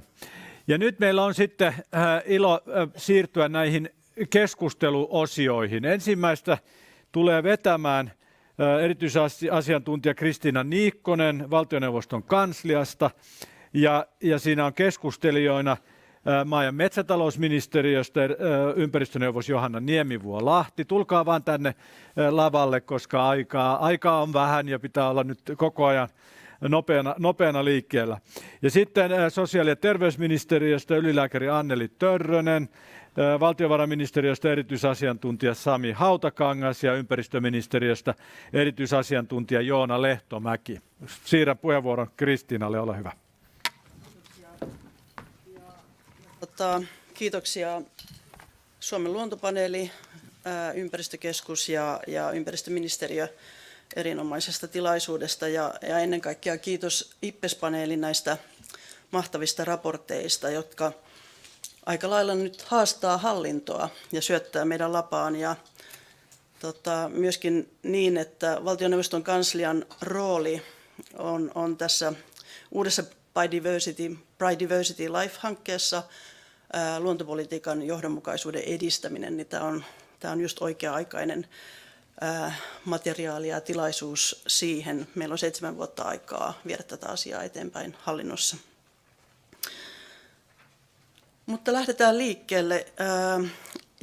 liikkeelle tästä niin kuin luontopolitiikasta ja tavallaan tämä, että nämä raportit nyt nostaa, että johdonmukainen luontopolitiikka on tärkeää ja meillä on toisaalta nämä raporttien tulokset, 71 toimenpidettä siellä listattu, mutta meillä on myös YK:n biodiversiteettisopimus, jossa on 2030 tavoitteet. Siellä on 8 tavoitetta luonnon haittojen minimoimiseksi, paineiden vähentämiseksi. Siellä on 5 tavoitetta kestävälle käytölle ja siellä on 10 tavoitetta niin kuin valtavirtaistamiseen ja toimeenpanon niin kuin, vahvistamiseksi. Niin miten näkisitte, että miten teidän edustamissanne ministeriöissä nämä on otettu huomioon ja onko meillä sitä, mitä nämä raportitkin peräänkuuluttaa, semmoista niin kuin laaja-alaista luonnon merkityksen ymmärrystä teidän edustamissanne ministeriössä. Ja tehdään niin, että aloitetaan Anneli sinusta, eli STM:stä. Ole hyvä. Onko tämä päällä nyt? Joo, kiitos paljon ja kiitos paljon tästä tilaisuudesta ja kaikista esityksistä. Ja, kiitän nyt ensiksi todella siitä, että on tämä tilaisuus järjestetty ja näistä esityksistä ja hyvistä koosteista ja myös kommenteista. Ja tämä on varmaan aihe, joka tämä ei ole nyt tuu yllättäen, että luonnosta ja tämmöisistä siitä voisi sanoa ihan uhista on puhuttu jo pitkään.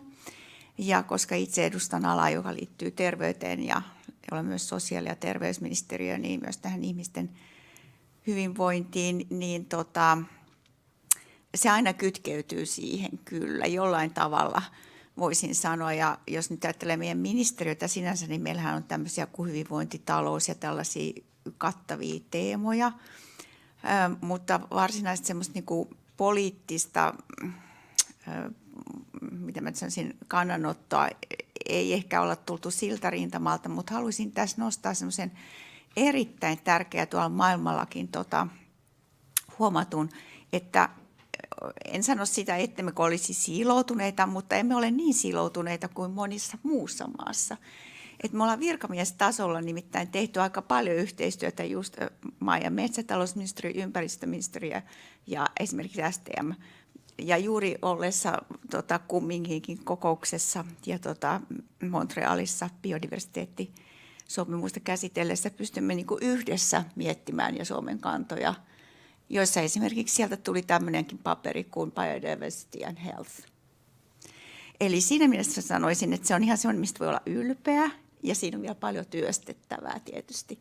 Mutta tämä vie myös sitä poliittista tahtotilaa sit eteenpäin, niin me voidaan sitä niin kuin näin virkamiestasolta sit niin kuin viedä eteenpäin. Sanoisin ehkä näin, että me ollaan niin kuin semmoisessa prosessissa tässä. Mutta nämä kyllä tulee ja nämä on niin kuin tunnistettu kanssa tärkeiksi. Hyvä, kiitoksia. Mennään naiset ensin periaatteella, eli Johanna Niemivuo-Lahti ja maa- ja metsätalousministeri, ole hyvä. Joo, kiitos tosi paljon ja tosi tärkeä kysymys itse asiassa tähän alkuun, koska mä mietin, että tämä kansainvälinen biodiversiteettisopimus, kun siihen 196 maata kuuluu, niin se on aivan oleellinen ja niin kuin sanotaan siis ainoita ja varmaan ainut tämmöinen iso kansainvälinen sopimus, joka laaja-alaisesti luonnon monimuotoisuustavoitteita vie eteenpäin. Ja tärkeää, että siellä on niitä päämääriä vuoteen 2050 saakka 4 kappaletta ja sitten nämä tavoitteet 23 kappaletta on vuoteen 2030 saakka. Meillä on niin kuin tärkeää, me tiedetään jo etukäteen, me osataan ennakoida, mitä me halutaan pitkällä tähtäimellä.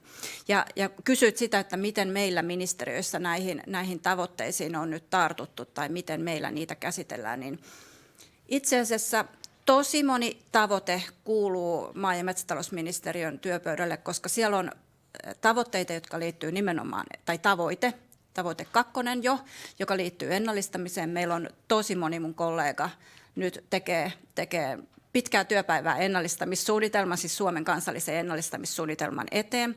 Toki se tulee EU-puolelta, mutta ihan täysmääräisesti toteuttaa myös tätä kansainvälistä tavoitetta. Meillä on suojelukysymyksiä myös vaikka puhutaan, että suojelualueiden ulkopuoliset asiat on tärkeitä, mutta toki lajeja. Tosi moni niistä kansainvälisen BD-sopimuksen tämän uuden kehyksen tavoitteista kuuluu lajeihin tai liittyy lajeihin. Meillä on lajikysymyksiä tosi paljon, siellä on vieraslajikysymykset, nekin kuuluu niin kuin koko valtioneuvoston tasolla maa- ja metsätalousministeriön päävastuulle. Ja sitten siellä on yksi tosi tärkeä tavoite, numero 14, jos mä muistan oikein, liittyy valtavirtaistamiseen. Ja MMM:n alla moni sektori nimenomaan kokee tämänkin tavoitteen tärkeäksi, koska sitä kautta me voidaan viedä valtavirtaistamista eri meidän sekä niin kuin omien sektoreiden puolelle, mutta sitä kautta myös osallistaa niin kuin myös yksityisellä puolella olevat vastaavat ja meidän hallinnon alaa tähän. Eli mä sanoisin, että tästä BD-kehyksestä niin me pidetään kaikkia tärkeänä ja yritetään omalta osalta sitten viedä asioita eteenpäin. Hyvä, kiitoksia. Otetaan sitten Sami sieltä päästä. Kiitoksia.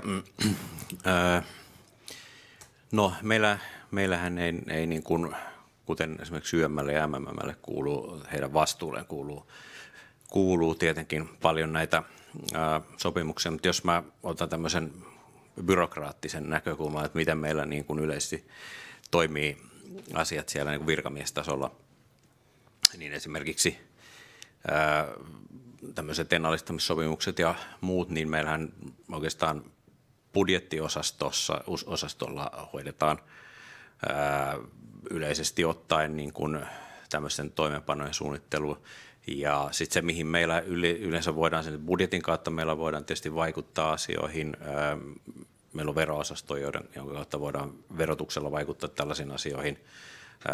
Rahoitusmarkkinaosasto hoitaa taas niin kuin rahoitusmarkkinoilla muun muassa tämmöisiä vihreän rahoituksen juttuja. Ja itse edustan kansantalousosastoa, niin meillä taas sitten on, meidän päätuotehan on taloudelliset ennusteet ja meillä on nyt kehitystyössä VMS lanseerattiin pari vuotta sitten ilmasto- ja luontostrategia, jolla pyritään jalkauttamaan jokaisen pöydälle.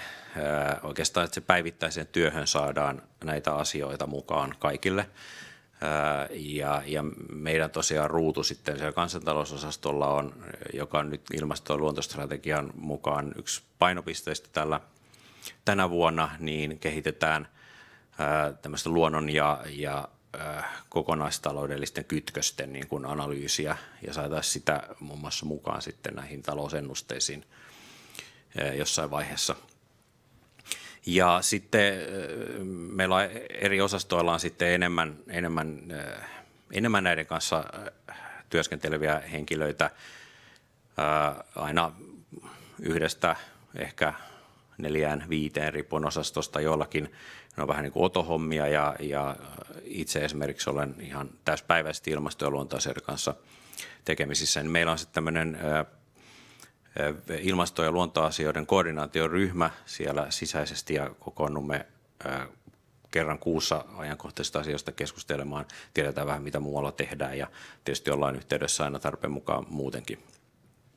Tämä on niin kuin tämä sisäinen työskentely ja sitten tosiaan ministeriöiden välillähän sitten on meillä on erityisesti budjettiosastolla on kaikkien ministeriöiden yhteishenkilöt, jotka sitten on enemmän tekemisissä niihin sektoriministeriöiden kanssa, muun muassa näihin kansainvälisiin sopimuksiin liittyvissä asioissa. Joo, kiitoksia Sami. Eli teillä on aika hyvin rakenteita viedä näitä asioita eteenpäin. Mä ehkä muuttaisin vähän tätä kysymystä nyt ympäristöministeriön suuntaan, että koetteko, että teillä on mandaattia vetää tämmöistä luontopolitiikka-kokonaisuutta ympäristöministeriössä ja oletteko te saaneet muutkin ministeriöt mielestänne hyvin mukaan? No, totta kai koemme, että mandaatti luontopolitiikan vetämiselle on olemassa, niin kuin se on meille lainsäädännöllisesti osoitettu. Toki luontopolitiikka itsessään on niin kuin hankala juttu. Nyt kun tässä puhutaan siiloutumisesta, niin luontopolitiikka on varmaan tolleen käsitteenä malliesimerkki siiloutumisesta, ihan kuin luontoa koskeva politiikka voitaisiin nyt erottaa omaksi kokonaisuudekseen, kun tässä on koko päivä kuultu siitä, että itse asiassa kaikki toiminta, mitä me yhteiskuntana tehdään tai ollaan tekemättä, saattaa koskettaa luontoa ja luonnon monimuotoisuutta ja sitä kokonaisuutta. Ei sen paremmin ympäristöministeriöllä kuin millään muullakaan yksittäisellä ministeriöllä ole mandaattia käsitellä, mutta valtioneuvostolla on kokonaisuutena ja tästä varmaan nyt päästään päivän teemaan sinänsä tämän niin kuin politiikkajohdonmukaisuuden lisäämisestä. Toinen kysymys siitä, että koetaanko, että ollaan onnistuttu viemään tätä sitten ehkä muille sektoreille. Tämä kuvastaa nyt ainoastaan niin kuin omaa näkökulmaa, niin se sanottakoon tähän kärkeen. Ja ehkä taustoituksena erityisesti viime vuosien ponnisteluista kansallisen luonnon monimuotoisuuden strategian ja toimintaohjelman valmistelu, jossa nimenomaisesti tätä asiaa on niin kuin valmisteltu, tehty ja yritetty tehdä, niin eihän se kaikilta osin menestyksekästä ole ollut moninäköisistä syistä, jotka haittaa ei pelkästään politiikkajohdonmukaisuutta, vaan tietysti yleisesti kuuluu ihan meidän poliittisen päätöksenteon ja sitten myös virkakoneiston toiminnan perusluonteeseen. Hyvä, kiitoksia. Tämä johdattaa meidät seuraavaan kierrokseen, eli nyt tavallaan tämä just, että luonto ja ilmasto, ne liittyy yhteen, senkin eteen piti tehdä paljon töitä. Saati sitten, että nämä vaikuttaa niin kuin aika moneen järjestelmään ja meidän hyvinvointiin yhteiskunnassa.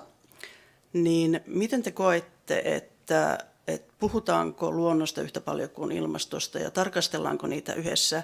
Ja sitten toisaalta, onko meillä valtionhallinnossa työkaluja tarkastella sitten näitä ristiriitoja tai tämmöisiä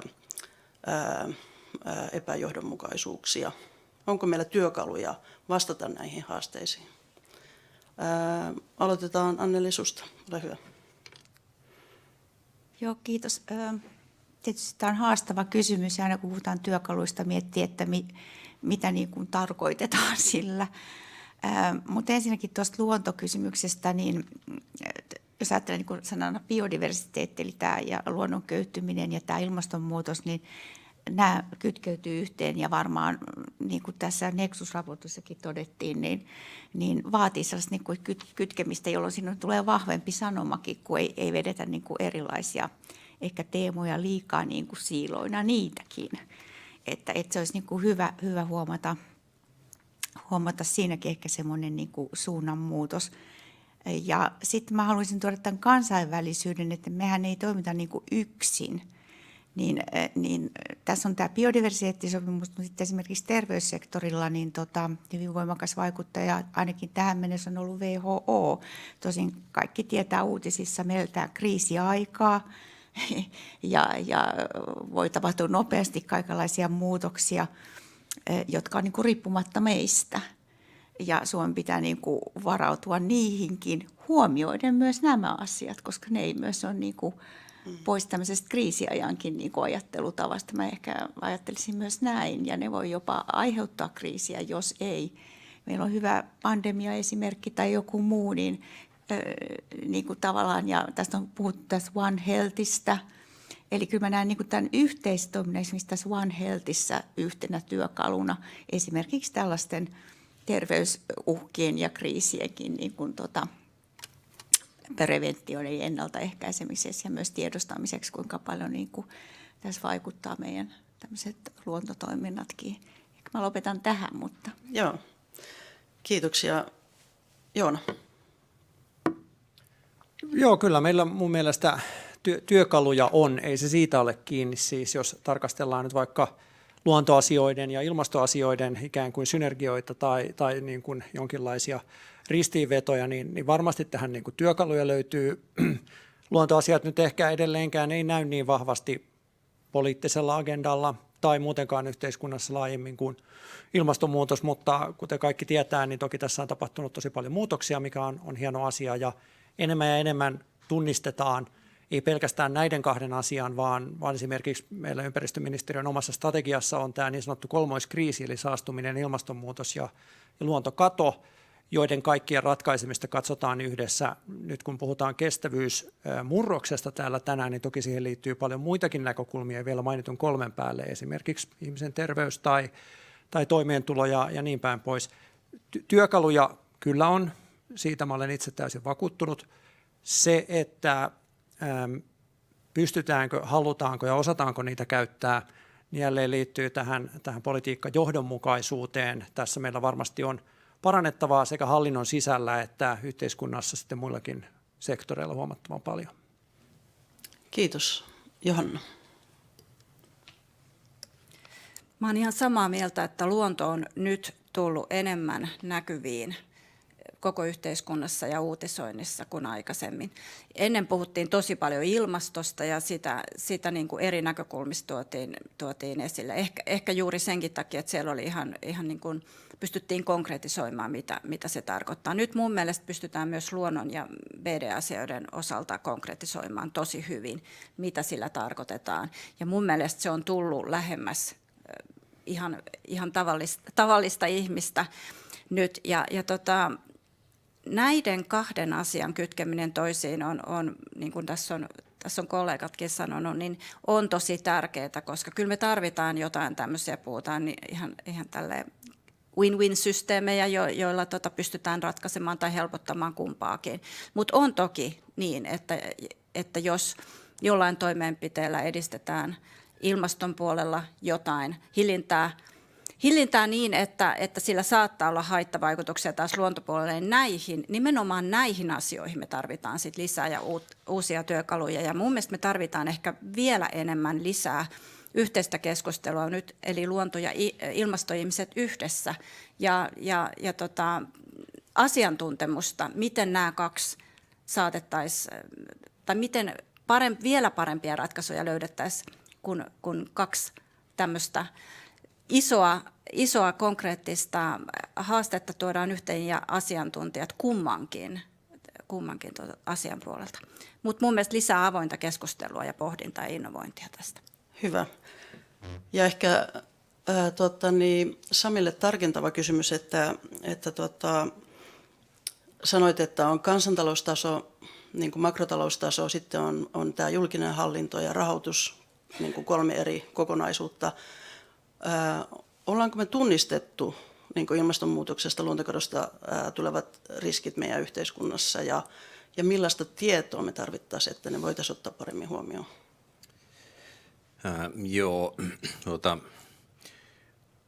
tässä voi komppaa alkuperäiseen kysymykseen kyllä edellisi puhuja, että on hyvin paljon samoilla linjoilla. No, tähän voisi sanoa myös saman asian, että se on nimenomaan tuo ilmastopuoli on ollut paljon pitempään agendalla kuin tämä luontopuoli, joka on nyt pikkuhiljaa tullut.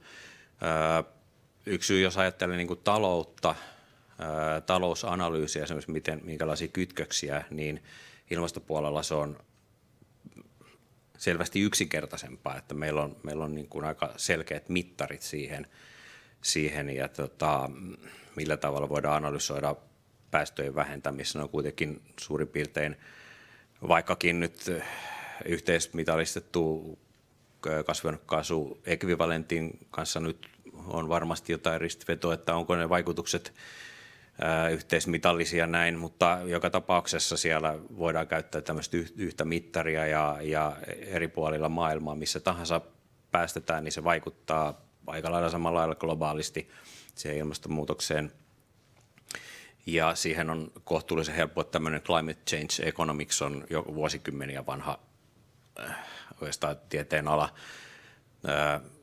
Mutta luontokadon kanssa niin se on huomattavasti yleensä lokaalimpi ilmiö, että siellä on aika vaikeasti niin kuin yhdistettäviä mittareita keskenään ja sitten ehkä ne vaikutuskanavat ei ole niin selkeitä, että vaikka taloudellisen toiminnan vaikutus siihen luontoon tai toisinpäin, että vaikka tiedetään, että kuten tässä alustuksissa tuli esiin, niin BKT:stä kansainvälisesti todella suuri osa on riippuvainen jollain tavalla luonnosta, mutta ne niin kuin eksaktit kytkökset ei ole aina niin selkeitä. Ja sitten jos menee tähän tarkemmin vielä kysymykseen, että jos näitä alkaa jaottelemaan kansantalouden tai julkisen talouden ja rahoitusmarkkinoiden kannalta, niin niihinhän on omia niin kuin instrumentteja. Sitten siellä rahoitusmarkkinoilla on näitä, esimerkiksi EU:ssa on tämmöinen taksonomia-systeemi, jossa sitten voi rahoituslaitokset tarkastella, että onko tämä nyt tämmöistä vihreätä sijoittamista ja näin. Ja sitten kansantalouspuolella meillä tosiaan, kuten sanoin tuossa ensimmäisessä puheenvuorossa, niin pyritään tuomaan niin kuin mukaan tätä luontopuolta enemmän. Ja sitten julkiseen talouteen liittyy toki nämä, että lähteekö erilaisia ohjauskeinoja, puhuttiin tästä välineistä, niin monet ohjauskeinothan on, tai sanotaan mitä meillä on välineitä, on tietysti verotukset ja tuet ja tämmöiset, ja nehän sitten vaikuttaa suoraan julkiseen talouteen, ja niiden käyttämisen verran voi sanoa tuohon alkuperäiseen kysymykseen, että tosiaan nämä moninaiset vaikutukset, että välillä voi olla niitä synergiaetuja, ja sehän on hyvä, jos saadaan ohjattua molempia oikeaan suuntaan, mutta sitten on näitä ristiriitoja, että joku ilmastotoimi saattaa haitata vaikka sitten sitä luontopuolta, niin niihinkin voi sanoa, että niihin on välineitä, mutta ne pitäisi sitten osaa käyttää oikein kohdentaa, mutta silloin se vaaditaan sitä tietoa, ja meillähän on Suomessa tietysti noin niin kuin globaalisti ajatellen erittäin hyvinkin tietoa luonnon suhteen käytössä, ja nyt EU:ssa hiljattain hyväksyttiin ekosysteemitilinpitoasetus tai ympäristötilinpitoasetus, joka laajennettiin, siihen tuli muun muassa ekosysteemitilinpito mukaan, ja muutaman vuoden päästä sitä pitäisi sitten EU-tasolla alkaa tuottaa, niin siitä toki odotan itsekin, että siitä voisi olla hyvää syötettä. Et sinänsähän meillä tuotetaan paljon sitä tietoa, mutta se ekosysteemitilinpito on sitten niin kuin jäsenneltyä ja vertailukelpoista tietoa käyttöön. Joo, kiitoksia. Mennään sitten tähän kestävyysmurrokseen, sen välttämättömyyteen ja kiireellisyyteen. Niin onko hallinnossa niin kuin nyt tuntuu, että tässä ollaan tämmöisen kestävyysmurroksen äärellä ja se on välttämätön ja kiireellinen ja toisaalta sitten näissä raporteissa nostettiin tämä oikeudenmukaisuus, mutta osallistuvuus, yhteiskehittäminen, vastuullisuus, joustavuus, niin miten te näette niin kuin nämä ratkaisukeinot ja hallinnon roolin ylipäätään tämän kestävyysmurroksen niin kuin edistämisessä? Jos Sami, aloitetaan nyt sun päästä. Joo, tässä voisi ajatella vähän eri tasoja. Täytyy ajatella, mä ajattelen nämä niin kuin miten vaikka valtiohallinnossa hoidetaan asioita, niin meillä on tietysti siellä on niin kuin ministeriöt, ministeriön sisällä on tietysti eri portaat, että on poliittinen johto, sitten on virkamiesjohto ja sitten on me virkamiehet, jotka sitä käytännössä tehdään sitä työtä. Kaikilla on sitten niin kuin taas yhteydet ikään kuin sillä omalla horisontaalisella tasolla. Ja toki mä en osaa sanoa, että mitä siellä ylemmällä tasolla aina tehdään, mutta näin niin kuin virkamiestasolla ollaan eri ministeriöiden kanssa monesti työryhmissä, joissa näitä asioita pohditaan ja viedään eteenpäin noita hankkeita, projekteja, ollaan ohjausryhmissä ja sitä kautta sittenhän meillä on pyrkimys sitten viedä sitä sinne ylöspäin virkamiesjohtoon ja sitä kautta poliittisille päätöksentekijöille. Ja sitten toki vielä, jos valtionhallintoa ajattelee, niin sitten on vielä se taso, että kaikilla ministeriöillä on omia virastoja ohjattavanaan ja niiden välillä sitten täytyy sen yhteistyön toimia. Mutta varmasti aina parannettavaa on monelta osin, että se, että miten se, niin kuin jos ajatellaan siiloutumista ja mitä se yhteistyö pitäisi olla, mitä siinä voisi parantaa, niin aluksi tietysti pitäisi selvittää nimenomaan se, että mitä ollaan parantamassa, miten se toimii, missä yhteyksissä se toimii, missä se ei toimi niin hyvin, toimiiko se viestintä, tietojen vaihto esimerkiksi ministeriöiden välillä, joka on ainakin näin niin kuin virkamiestasolla tärkeää monesti, mutta siinä on, jos itse ajattelee, niin siinä se, mikä voi olla joskus ongelmana, on se, että ei aina ehkä tiedä sitä, että kenen pitäisi missä asiassa olla yhteydessä ja ei haluaisi turhiakaan viestejä lähettää ihmisille, kun on kuitenkin paljon tärkeää tekemistä kaikilla. Joo, kiitos. Me joudutaan vähän tiivistää, että jos tiivimpiä vastauksia saisi Johanna. Okei. Mun mielestä me ollaan sen kestävyysmurroksen äärellä, kun sitä kysyit. Se on nyt. Ja toki niin kuin tässä kollega sanoi, että ministeriöillä on eri roolit ja me noudatetaan meidän työjärjestystä ja meillä on vähän erilaista osaamista ja erilaiset vastuut. Mutta juuri se, että meillä on erilaista osaamista, niin se on tässä vahvuus ja juuri sitä pitäisi nyt sitten hyödyntää ja nimenomaan ehkä juuri vielä enemmän tämän osallistavan avoimen keskustelun kautta, jotta me ymmärretään, miksi naapuriministeriössä ehkä ajatellaan hiukan eri lailla tuosta tavoitteesta, miksi he haluavat mennä siihen kohti tavoitetta vähän erilaisilla työkaluilla. Mutta joo, että me ymmärrettäisiin, miksi näin, niin meidän on varmaan paljon helpompi sit saavuttaa näitä ylihalituskautisia tavoitteita, koska se on musta tärkeää, että me saadaan niinku tavoitteita pitkälle tähtäimelle, ei vaan niinku poukkoilla 4 vuoden hallitusohjelmien mukaisesti, ne on tärkeitä, mutta meidän BD-tavoitteet, luontotavoitteet pitää mennä pidemmälle kuin 1 tai 2 tai ehkä jopa 3 hallituskautta. Se on tosi tärkeää, eli tämä ennakoitavuus on tosi tärkeä. Ja sitten ehkä yksi asia, minkä mä haluaisin nostaa tähän, mikä voisi auttaa tässä kestävyysmurroksessa, niin miten me viestitään, miten me kerrotaan asioista. Mun mielestä tarvitaan lisää positiivisuutta, lisää niin kuin esimerkkejä onnistumisista, jotta meidän kaikki kansalaiset ja koko yhteiskunta näkee, että jotain, että sillä on merkitystä, mitä me tehdään ja me saadaan tuloksia. Ja tämä on erityisen tärkeää, jos me halutaan nuoret ja lapset mukaan, niin me oikeasti jotain toivoa heille annetaan, että kyllä näillä toimilla on merkitystä. Loistavaa, kiitos. Joona. No joo, tässä ihan vaan ehkä tällaisen mielenkiintoisen ilmapiirin ylläpitämiseksi niin otan tässä pikkasen erilaisen linjan kuin Johanna ehkä. Mun mielestä kestävyysmurros ei ole siinä mielessä läsnä kuin millaisena se nyt ehkä ymmärretään näiden IPBESin raporttien puitteissa, ja joista IPBES itse asiassa on puhunut jo sitten ensimmäisen globaaliarvionsa 2019. Se on iso juttu, ja uskalla väittää, että meillä ei globaalisti ole edes historiallisia esimerkkejä siitä, miten tällainen murros syntyy ja johdetaan ilman massiivista ulkoista shokkia tai kriisiä. Ja sen takia me ollaan ikään kuin uuden äärellä. Meidän hallinto on sopeutunut muun tyyppiseen toimintaan ja hieman aina välillä epäilyttää, kuinka me ollaan yhteiskuntana, enkä ole ainoa, tästä keskustellaan paljon, yhteiskuntana kykeneviä ikään kuin johtamaan tai ohjaamaan tämän tyyppistä murrosta, joka tässä nyt sitten tarvittaisiin. Siitä olen toki samaa mieltä. Sinänsä Johannan esiin tuomat esimerkit tässä, esimerkiksi toivon luomisesta, hyvien esimerkkien korostamisesta ja ennen kaikkea tästä vuoropuhelusta myös hallinnon sisällä, niin on äärimmäisen hyviä ja tärkeitä. Niitä kyllä itse kannatan lämpimästi.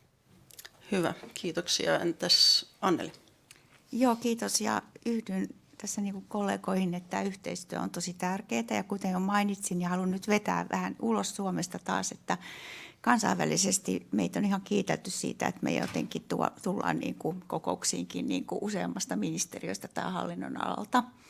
Ja parannettavaa on, en sitä niin kuin todella kiellä, mutta todella me ollaan riippuvaisia myös EUsta ja EU-politiikasta. Ja sehän on ollut meillä on ollut Green Deal ja muut. Nyt alkaa uusi komissio, että aika paljon niin kuin ministeriötasollakin työllistää myös se, mitä niin kuin EUssa tehdään ja miten niin kuin siellä asioita viedään eteenpäin. Ja tietysti me Suomena viemme Suomen näkemystä. Ja silloin pitäisi just keskustella yhdessä eri hallintoiden ja myös erilaisten säädös- tai asetushankkeidenkin eteenpäin viemisessä kansallisesti, mikä on niin kuin Suomen kanta. Ja ehkä mä tämmöisessä niin kuin haluaisin viedä sitä myös ihan tuonne ylemmällekin tai vielä niin kuin Suomesta ulos. Kiitos. Otetaan ihan lopuksi lyhyt kierros yhdellä sanalla tai kahdella korkeintaan. Mikä olisi tärkein asia, jotta me voidaan ottaa VNK:ssa vähän koppia tästä, että miten tätä luontopolitiikan johdonmukaisuutta voitaisiin sitten jatkossa edistää? Anneli, haluatko aloittaa? Ihan nopea lyhyt kierros tähän loppuun. Ehkä mä kuitenkin sanoisin yhdellä sanalla sen, että niin kuin toivo ja optimismi. Joona. Poliittinen johtajuus. Avoimuus ja osallistavuus. No mä sanon sitten lisäksi vielä tähän, että tiedon käyttö poliittisen päätöksenteon tueksi. Loistavaa. Kiitoksia.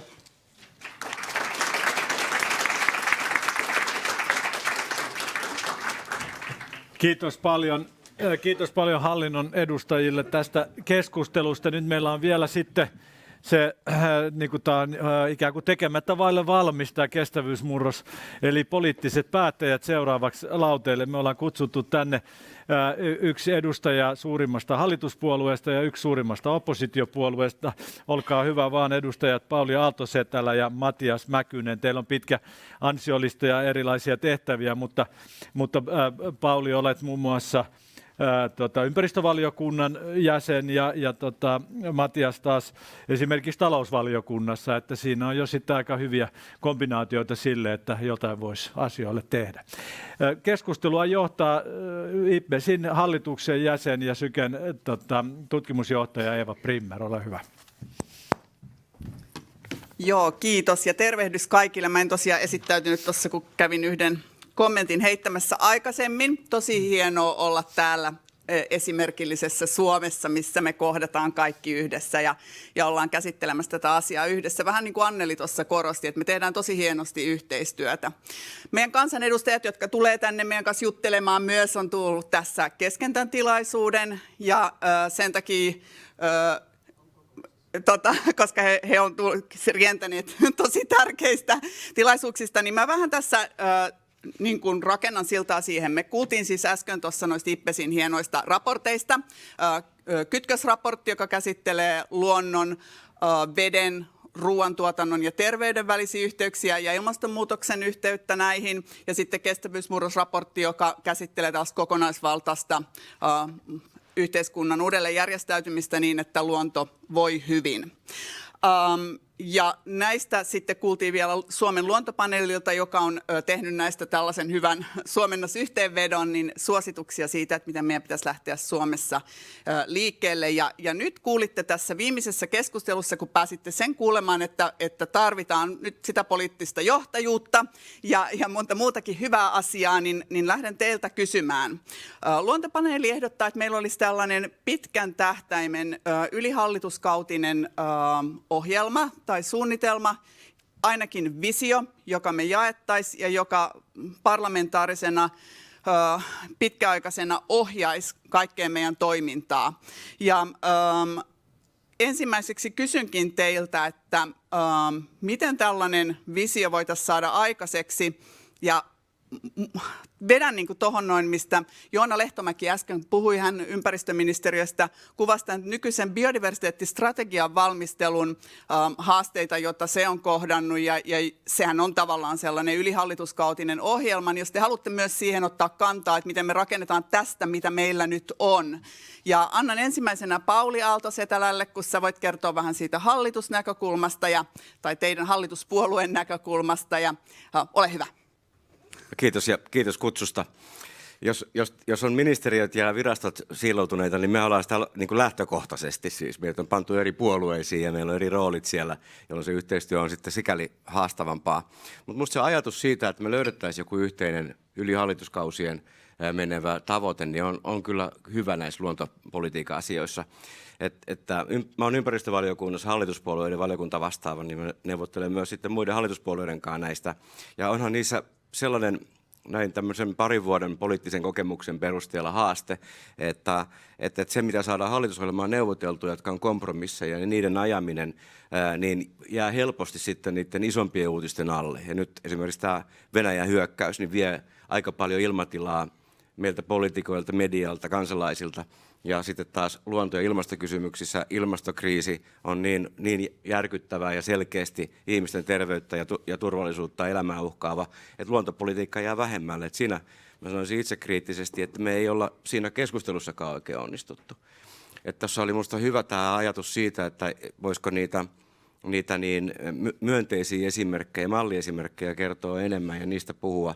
Niin minusta hyvä esimerkki, mitä sain itse todistaa, missä oli Metsähallitus ja WWF ja Luonnonsuojeluliitto, niin mä olin poikani kanssa tekemässä tämmöisiä lumipesiä Savonlinnassa Saimaannorpille. Niin kun miettii, miten se on mennyt, niin on ensin lailla puututtu siihen asiaan, erittäin uhanalaisen eläimen, sehän luontokatotyötä jos mikä, niin on kuin tietty tämmöinen niin kuin juridinen kehikko, suojeltu sitä, estetty myöskin verkkokalastusta, mutta sitten sen luontokatotyön tekee paikalliset ihmiset, 300 ihmistä, jotka on tehnyt tämmöisiä, tiedätte varmaan hyvin tämän, niin keinopesiä ja kolaa lunta, jotta tämä homma onnistuu. Niin se on minusta semmoinen hieno yksittäinen onnistuminen, jota jotenkin pitäisi pystyä monistamaan kaikkeen muunkin luontokatotyöhön, koska me puhutaan helposti vähän byrokraattisesti, tai tekin puhutte byrokraattisesti, niin silloin me emme saa ihmisiä mukaan. Että luontokato tapahtuu lähellä ja vaikuttaa meihin jokaiseen, niin musta se Saimaannorpan esimerkki oli mulle semmoinen, että mä haluan noita lisää. Ja mä menen joka paikkaan itse paikalle katsomaan, miten se on tehty. Ja sitten mietitään, että mitä juridista tukea se tarvitsisi. Tosi hyvä esimerkki tällaisesta ennallistamistyöstä, että siellä tehdään niin kuin sitä luontopiirrettä, tuodaan vähän lisää esiin, että asiat toimis. Ja nythän me ollaankin ennallistamisen kanssa menemässä eteenpäin. Ja toi oli tosi hyvä esimerkki siitä, ja uskon, että ennallistaminen tuo just tällaisia toivoa tuottavia esimerkkejä meille tänne yhteiskuntaan. Mutta Matias, haluaisitko kommentoida tätä pitkän tähtäimen vision muotoilun ydinpointteja? No totta kai se on järkevä ehdotus, ja voi kysyä, että miksi sellaista ei Suomessa ole jo tehty. Viime hallituskaudella sain itse johtaa työtä, parlamentaarista yhteistyötä nimenomaan tutkimus- ja tuotekehitysrahoitukseen liittyen. Ja siitä työstä niin kuin ehkä yksi tärkeimmistä niin kuin opeista on se, että kun se yhteinen tilannekuva saadaan rakennettua ja on edes faktoista ja faktojen lähteistä jotenkin jaettu näkemys, niin silloin on helpompi lähteä myöskin etsimään ratkaisuja. Ja se vaati viime kaudella ja vaatii varmasti erilaisissa kokonaisuuksissa aika paljon työtä. Ja nyt kun katsoo vaikka keskustelua metsistä tai luonnon monimuotoisuudesta laajemmin, niin todellakaan yhteistä näkemystä, poliittista yhteisymmärrystä edes faktoista tai siitä, että kuka ne faktat tuottaa, ei ole. Joten tämmöisistä perusasioista, jos päästäisiin lähtemään liikkeelle, niin sitten voitaisiin ehkä joskus puhua niin kuin yhteisistä politiikkaratkaisuistakin. Tässä on varmasti ihan puolueiden sisälläkin omaa siiloutumistaan, mutta kyllä mä näen ennen kaikkea, että jotta tällaisia ylivaalikautisia sitoumuksia voidaan tehdä, niin ei se onnistu mitenkään muuten kuin, että hallitus lähtee rakentamaan tätä oppositio-hallitus ylittävää yhteistyötä, kokoamaan toimijoita yhteen, ja silloin ei tietenkään riitä, että mukana on vaan eduskuntapuolueet, vaan meillä pitää olla se tiedontuotanto, käydä läpi niin kuin yhteisesti, muodostaa nimenomaan näkemys, että miten se tiedontuotanto järjestetään. Ja sitten kun tällaisia sitoumuksia tehdään, niin tämä on oikeastaan toinen oppi siitä parlamentaarisesta työstä, niin seurantaan, mittarointiin ja toimeenpanon seurantaan täytyy olla myös rakenteet, tai ainakin ajatus siitä, että mitkä ne rakenteet on jo siinä vaiheessa, kun tehdään näitä ratkaisuja. Että kun faktat on yhteiset ja se, että mitä mitataan ja miten asiat toimeenpannaan, siitä saadaan yhteisymmärrys, niin ollaan jo yllättävän pitkällä. Että se poliittinen prosessi siinä välissä on totta kai työläs, mutta aina mahdollinen kuitenkin, koska kompromisseja politiikassa aina täytyy tehdä. Ja kiitos. Onpa muuten ihanaa haastatella teitä, kun te olette poliitikkoja, te olette tosi kokeneita tällaisessa grillaamisessa. Että, me ollaan tässä tänään just kuultu tällaisesta maailmanlaajuisesta arviosta, jossa on kerätty hirveellä ja faktoja, ja sen lisäksi tämän biodiversiteettistrategian pohjaksi on tehty tosi paljon sen tiedon yhteen tuomista. Että meillä tavallaan on tosi paljon faktapohjaa, mutta kuten mä ehkä ajattelen, että se mistä puhuit nyt, Matias, niin sä sanoit, että faktojen pitää olla yhteiset ja yhteisesti ymmärretyt, niin ehkä niitä ei ole sitten iteroitu tässä meidän poliittisessa keskustelussa tarpeeksi. Mutta Pauli pyysi puheenvuoroa ja ole hyvä, Pauli. Kiitos. Mä oon ihan täsmälleen samaa mieltä, että eihän mikään muutos synny, jolle ei ole yhteinen tilannekuva. Silloin käytetään vaan palaveriaikaa, mihin me poliitikot on näköjään oikein erikoistuttukin, että aika kuluu kyllä, vaikka ei mitään aikaa saataiskaan. Mutta näin juuri mun mielestä tämä T&K-parlamentaarinen ryhmä on hyvä esimerkki onnistumisesta. Mä oon itse siinä ilmastopolitiikan parlamentaarisessa ryhmässä. Siinä on musta se on paljon abstraktimpaa, se on vaikeampaa niin kuin saada siitä oikein mitään irti. Mä tietysti toivon, että me päästäisiin pidemmälle, mutta yhtä lailla luontopolitiikalla voisi semmoisen rakentaa. Mutta oma kokemus on, kun mä oon ollut muutosjohtajana ja muutosjohtamista opettanutkin, niin on kyllä se, että silloin kun jotakin yhdessä tehdään, niin ne ryhmät, jotka kovasti kokoontuu miettimään omia siilojaan, niin kyllä vähän hitaammin pääsee vauhtiin. Ja siellä puhutaan usein siitä, että tavoitteeksi riittää, että olemme yhteistyössä keskenämme, niin silloin mä aina tiesin, kun mä menin sitä hommaa ratkomaan, niin on tosi kaukana siitä, että ne tekisi jotain yhdessä. Ja sitten taas he, jotka lähtökohtaisesti miettivät, että meidän tavoite on nyt ratkaista tämä on se yhteinen ongelma, kaikki allekirjoittaa, että se pitää ratkaista, on se sitten T&K:ta tai luontokatoa, niin alkavat työskennellä yhdessä, ja se tapahtuu silloin, kun ne tavoitteet on yhteiset. Että on tilannekuva ja sen jälkeen kirkas tavoite. Ja se on varmasti just niin kuin täällä meitä haastettiin, niin kuin meitä aina haastetaan, niin se on poliittista johtajuutta se sanoa, että tämä on se tavoite ja riippumatta ministeriöstä sitä kohti mennään. Tosi hyvä ja tavallaan jatkaa tosi hyvin tuosta, mihin Matias jätti äsken. No tässä ennen kuin te ehditte tulla tänne, niin me kuultiin Tea Kortetmäen, joka istuu tässä edessä, niin tosi hieno esitys oikeudenmukaisuudesta ja kuultiin saamelaisten puheenvuoro.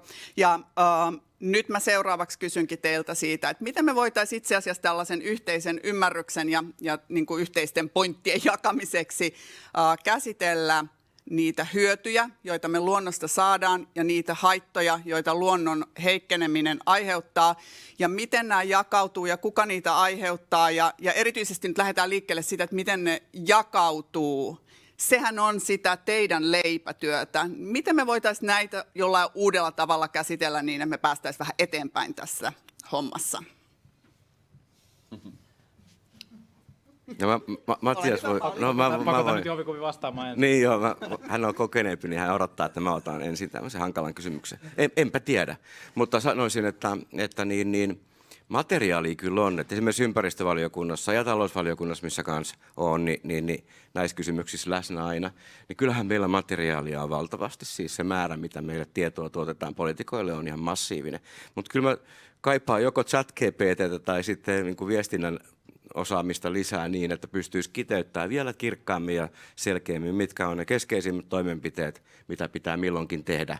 Ja tässä mä luin itse asiassa tämän materiaalin niin junassa, just sit, kun mä olin sinne Saimaan Norppa-juttuun Allua viemässä, niin siinähän oli listaa.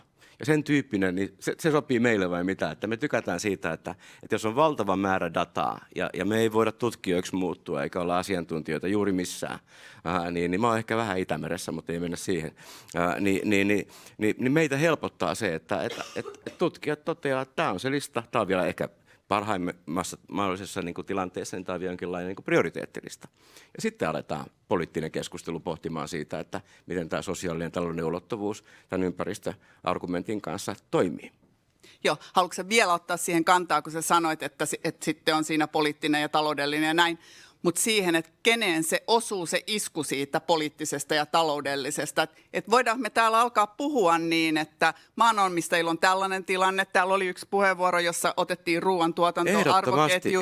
Kaupalla on tällainen tilanne. Joo, ehdottomasti näin. Helpottaisi meidän työtä saada näitä asioita eteenpäin, että näin uskallettaisiin puhua. Mun oma kokemus ympäristövaliokunnasta on se ja talousvaliokunnastakin, niin paljastamatta, niitähän ei kuulu kertoa, niin en mä kerrokaan, mutta kun yhteistyö on erinomaista Matias Mäkysen kanssa. Mutta sanon sen, että eihän siellä keskustella varsinaisesti, vaan kukin pitää oman puheenvuoron vuorotella. Monika on ollut valiokunnassa kuultavana täällä.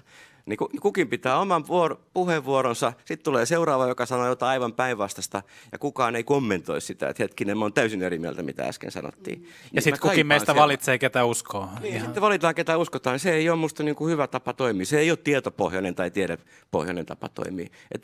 Kun te tuutte sinne valiokuntaan, niin sanokaa, että olette muuten eri mieltä. Hetkinen, anteeksi. Koska mä oon huomannut sen, että ihmiset on aika kunniallisesti siinä omassa siilossaan nimenomaan. Että tämä ei suoraan minulle kuulu, ei ole minun ministeriön asia. Ministerit on tässä kaikkein pahimpia. En tarkoita vaan nykyisiä, vaan kaikkia. Että tämä ei kuulu minun alaisuuteen, niin eipä minun tästä mitään tarvitse tietää.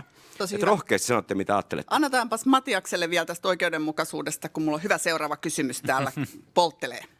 Joo, mietin, että miten niin asettelen sanani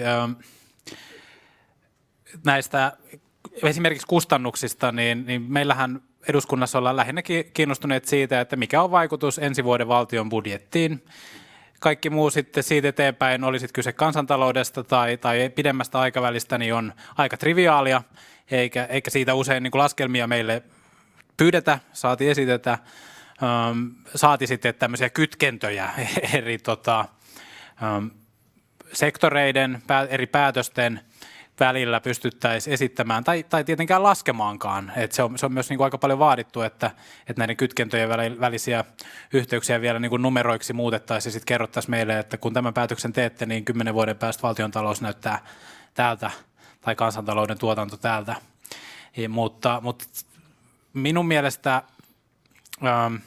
päätöksenteko pohjautuu liian lyhyen aikavälin nimenomaan siiloutuneisiin, nimenomaan julkista taloutta ja ennen kaikkea valtiontaloutta mittaaviin suureisiin, ja sen ulkopuolelle jäävät vaikutukset on pienemmässä, saa pienempää huomiota. Talousvaliokunnassa me puhutaan kyllä niin kuin yritysten transaktiokustannuksista, hallintokustannuksista ja niin edelleen välillä tosi paljonkin, mutta lopulta sitten sellainen yksinkertaistettukin niin kuin kuva siitä, että kuka maksaa, kuka hyötyy, kuka saa, niin eipä semmoisia ole oikeastaan koskaan nähty eikä pyydettykään. Se täytyy myös niin kuin sanoa. Et se oikeudenmukaisuuskeskustelu kyllä puuttuu, ja tämä iterointi, mitä äsken sanoit, niin se ei kuulu talon tapoihin. Se onnistuu paljon paremmin jossain muussa prosessissa, mutta sitten siihen täytyy tietoisesti pyrkiä, ja sitä pitää niin kuin johtaa niin, että siihen vähän niin kuin pakotetaan sekä poliitikot että sanoisin myös virkakunta. Ja ehkä sitten koko yhteiskuntakin teitä tässä sparraa, niin kuin, että tämähän on tosi tärkeä ymmärrys, mitä te tuotte tässä. No hei, mä huomasin, että kokoomuksella oli näihin seuraaviin vaaleihin vaaliohjelmassa saastuttaja maksaa -periaate. Ja tällainen haitan aiheuttaja maksaa niistä aiheutuvista kustannuksista on yksi näistä suosituksista, mitä sen niin kuin laajempi käyttöönotto on yksi näistä suosituksista, mitä Luontopaneeli oli tähän koosteeseen ottanut. Niin, haluaisitko, Pauli, tältä pohjalta, kun te olette ehkä paneutunutkin tähän, niin miettiä sitä, että jos me nyt sitten tunnistettaisiin tähän tapaan, että me oikeasti iteroitaisiin ja me tunnistettaisiin vähän niin kuin niitä pidemmän aikavälin kustannuksia ja hyötyjä, niin miten me saataisiin eteenpäin sitä, että me saataisiin niitä sen aiheuttajan kustannettavaksi sitä luonnonsuojelutyötä tai luonnon haitan vähentämistyötä ja sitten ehkä siirrettyä sitä kautta tänne laajempaan talouteen. Toi on valtavan kokoinen kysymys, mutta musta se periaate on selkeä ja on siitä kyllä samaa mieltä itteni kanssa, että saastuttajan pitää se saastuttaminen maksaa. Mutta ajatus siitä, että mikä on se ikään kuin sen korvaavan haitan tai estetyn haitan hinta, niin sehän on tosi vaikea kysymys.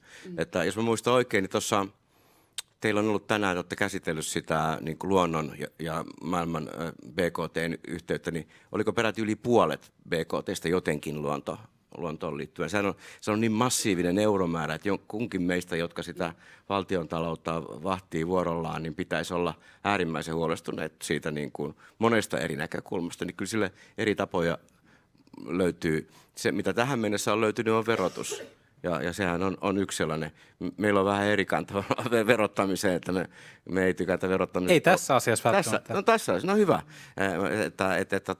Niin mä luulen, että sieltähän niitä ratkaisuja sitten varmaankin löytyy. Toinen on tämmöinen ekologinen kompensaation käsite ja ajatus siitä, että jos hyväksytään joku esimerkiksi tämmöinen ilmastokriisiä vähentävä toimenpide, jolla on jonkinlainen toivottava vähäinen haitta luonnolle, niin mikä on se kompensointimahdollisuus sitten? Siihen se on tällä hetkellä perustu vapaaehtoisuuteen, mutta mä veikkaan, että siinä mennään globaalisti koko ajan myös tämmöiseen niin kuin pakottavaan lainsäädäntöön. Joo, ja sehän on tosi hyvä esimerkki tällaisesta aiheuttaja maksaa -periaatteen soveltamisesta. Näetkö, että sitä voisi soveltaa tunnin junan keississä? Ei ole tunnin junaa. Kato, kun se kestää kauemmin. Eikä se ole Turunkaan juna, kun se menee muuallekin. Mutta kyllä kaikkiin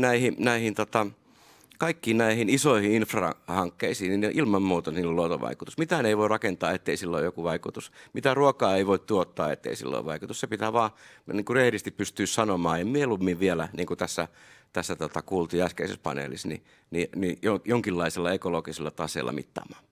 Tosi hienoa.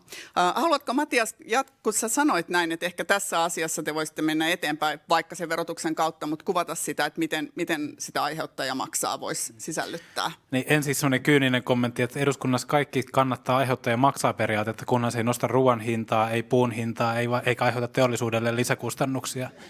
Että näissä raameissa niin kaikki ovat valmiita sitä varmaan kannattamaan, mutta kuitenkin isossa kuvassa niin kuin päästökauppaa edelleen tuetaan, vaikka se aiheuttaa kustannuksia ja vaikka siinä niin kuin aiheuttaja maksaa. Ja tietysti toivotaan paljon, että jokin yhtä yksinkertainen ja toimiva järjestelmä luontokadon puolelle saataisiin aikaan. Se ei ole yhtä helppoa, tarvitaan ekologista kompensaatiota ja muita, esimerkiksi maankäytön muutosmaksua tai muita niin kuin mekanismeja tähän hinnoitteluun, mutta varmasti verotuksen puolella me ollaan puhuttu esimerkiksi kestävän kehityksen arvonlisäverotuksesta joskus 2019 eduskuntavaalien alla. Mikä se niin kuin verolaji on lopulta, minkälaisia haittaveroja tai muuta, jonka kautta näitä kestävän kehityksen tavoitteita ajetaan, niin siitä mä oon ymmärtänyt, että niin kuin SDP ja kokoomuksen välillä esimerkiksi voisi löytyä niin kuin yhteisymmärrystäkin tätä haittaverotuksen niin kuin soveltamisen puolelta, mutta ne on vaikeita mekanismeja, niiden suunnittelu ja toimeenpano ei ole yksinkertaista eikä helppoa, niin se on ehkä se isoin este. Joo, tosi tärkeä. Ja tavallaan nyt noiden sun esimerkkien kauttahan me kuullaan sit siitä, että jos me lähdettäisiin niitä häviäjiä voittajia käsittelemään, niin me saataisiin itse asiassa tämänkin avulla kiinni siitä, että meidän pitää ehkä mennä vaan kohti tätä juttua.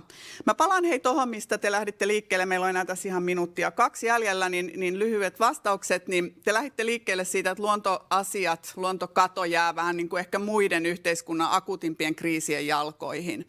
Että monet asiat tuntuu siltä, että tämä tulee nyt meille silmille just nyt, ja se luontokato voidaan ratkaista sitten, kun meillä on vähän enemmän tietoa. Tällainen oli niin kuin se sävy. Mitä te näette, että pitäisi tapahtua, että me ymmärrettäisiin se luontokato tällaisena kriisinä? Tarvittaisiko me joku sellainen kriisi, joka rävähtää meidän kasvoille, vai voisiko joku muu tapa olla saada se niin kuin pikkuhiljaa etenevä kriisi, joka koko ajan etenee meidän niin kuin yhteiskunnan keskusteluun? Matias Salota, ole hyvä. Tähän varmaan tarvittaisiin joku psykologi niin kuin kertomaan, että miten tällainen niin kuin kriisitietoisuus riittävästi luodaan, mutta jos ilmastonmuutosta ja sen torjuntaa katsotaan, että ensin on ajateltu, että pitää tunnistaa se ongelma, sitten sen jälkeen poliitikot tuntee syyllisyyttä ja niin kuin yrittävät kieltää sen, että no ei tässä nyt mitään ongelmaa oikein ole. Sitten ruvetaan miettimään, että no mitä tämä, jos tämä ongelma myönnetään, niin mitä tämä vaatii. Ja ensimmäinen kokemus on, että no meidän pitää luopua kaikesta ja meidän pitää niin kuin heikentää elintasoamme ja tämä on vain niin kuin huonoja asioita, kun me nyt lähdemme torjumaan ilmastonmuutosta.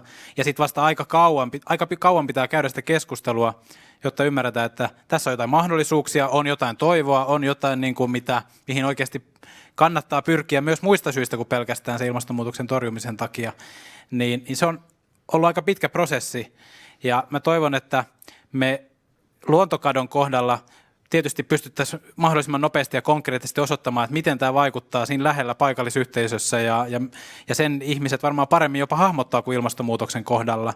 Mutta sitten se, että ennallistaminen ei tarkoita sitä, että Suomesta tulee ulkoilmamuseo tai ennallistaminen ei tarkoita sitä, että mitään metsäteollisuutta ei saa enää Suomessa harjoittaa ja niin edelleen, vaan sekin luo taloudellista toimintaa itse asiassa. Se luo uusia mahdollisuuksia myös taloudellisesti, jotka on kestävämpiä kuin jotkut aiemmat, mutta se menee tämän niin kuin jonkinlaisen ihmeellisen kieltämisen ja näiden uhkien kokemisen ja syyllisyyden ja monen niin kuin negatiivisen tunteen kautta ennen kuin päästään sitten siihen ehkä jonkinlaiseen voimaantumiseen tai sen myöntämiseen, että kyllä tässä on jotain aidosti tavoiteltavaa niin kuin myös näiden perinteisempien politiikkatavoitteiden kannalta. Joo, kiitos. Ja sitten Pauli vielä. Viisaasti puhuttu minusta, paljon hauskemmin kuin tuolla kyselytunnilla torstaisin. niin, meidän pitäisi enemmän puhua luontopolitiikasta kahdestaan, isommallakin porukalla. Mutta mä oon miettinyt tuota kysymystä paljon, koska sehän on tämän kaiken niin kuin A ja O. Se on se kysymys, mistä tämä joko ratkeaa tai tämä ei ratkea. Ja mun mielestä se luontokeskustelu ja ilmastokeskustelu, niin se on mennyt jo sen, kun sä puhuit, että tarvitaanko joku kriisi, että tapahtuu. Se kriisi niin kuin impulssi on jo käytetty, mutta se ei johtanut toivotunlaiseen toimintaan minusta. Se johtui paniikkiin ja pelkoon, että nyt pitää löytää uusi tapa ja tarvitaan, niin kuin Matias sanoi, tarvitaan psykologiaa, mutta tarvitaan myös markkinoijaa.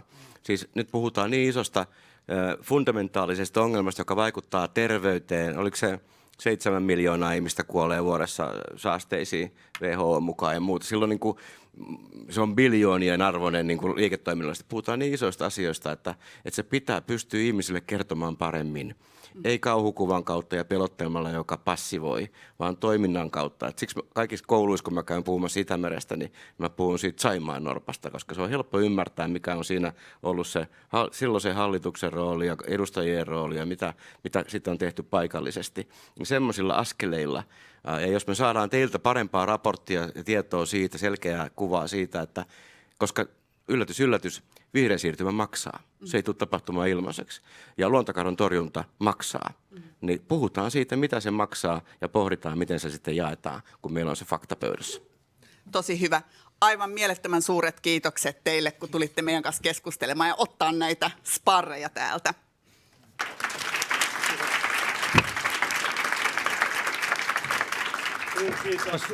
Suurkiitos kansanedustajille ja me voidaan yhtyä ainakin tähän näkemykseen, että oli ilo kuunnella, että enemmän tämän tyyppistä keskustelua politiikan tekoon. Meillä on alkaa lähestyä loppua tämä meidän järjestetty ohjelma, mutta ei unohdeta sitä, että tosiaan tilaisuuden päätteeksi täällä läsnäolijat myöskin saa nauttia kahvitarjoilusta ja toistensa seurasta ja toivottavasti jatkuvista keskusteluista. Nyt me annetaan vielä Eevalle jonkinlainen tämmöinen, miten mä nyt sanoisin, tiivistävä loppupuheenvuoro. Eeva, ole hyvä. Ja kiitos. Mä oon ihan mielettömän inspiroitunut tämän tilaisuuden jälkeen ja mä kerron teille vähän miltä se tuntui musta, kun mä johdin sitä puhetta siinä, että näitä arvioita oli siis valmisteltu monta vuotta ja sitten ne oli ollut tällaisilla kommenttikierroksilla nämä IPBES-arviot, niin että niitä oli käsitelty myös, niin kuin hallitukset oli antanut niitä kommentteja tosi monta kertaa, niitä oli satoja ja satoja niitä kommentteja ja se muuttui yhä semmoiselle yleisemmälle ja niin kuin tavallaan pyöreämmälle tasolle se koko teksti ja ne viestit, jotta kaikki vois seisoa niiden takana. Et vaikka ne on ne samat tosi hälyttävät ja isot viestit, niin sitten ne muuttuu aika sellaisiksi yleisiksi ja niitä on ehkä vaikea ymmärtää. Et vaan ne, jotka on niinku intohimoisia, niin jaksaa tavallaan lukea niitä ja olla niistä innoissaan. Ja siksi tämmöinen päivä, kun me vähän päästään tässä Suomessa keskustelemaan näistä asioista ihan konkreettisten esimerkkien avulla, niin tämä on tosi inspiroivaa. Tästä tulee sellainen olo, että me ratkaistaan tämä. Ja te ratkaisette. Me kaikki ratkaistaan yhdessä. No toinen juttu, mitä mä ajattelin, mä kerron teille tässä niin kuin esimerkkinä tästä IPBES-työstä, missä mulla on nyt ollut suuri ilo ja kunnia olla mukana, on se, että sit mä kerron siellä niin kuin kansainvälisesti, että täällä Suomessa meillä on tämmöinen IPBES-työryhmä ja meillä on luontopaneeli ja sitten me joskus järjestetään tilaisuuksia. Sitten kun nämä arvioinnit tulee ulos, niin meillä on tämmöinen tilaisuus ja sitten mä tuun kertoa, että meillä oli kansanedustajatkin virkamiesten lisäksi täällä keskustelemassa ja sitten ne kaikki muut kysyvät, että miten te siellä Suomessa teette tämän. Ja Suomi on tosi tärkeä esimerkki. Me ollaan todellakin kokoamme suurempi tosi monilla tavoilla. Et vaikka meillä on todella paljon korjattavaa ja parannettavaa, niin on tosi hyvä myös tässä niin kuin pitää mielessä se, että me ollaan kuitenkin otettu monia hyviä askelia eteenpäin.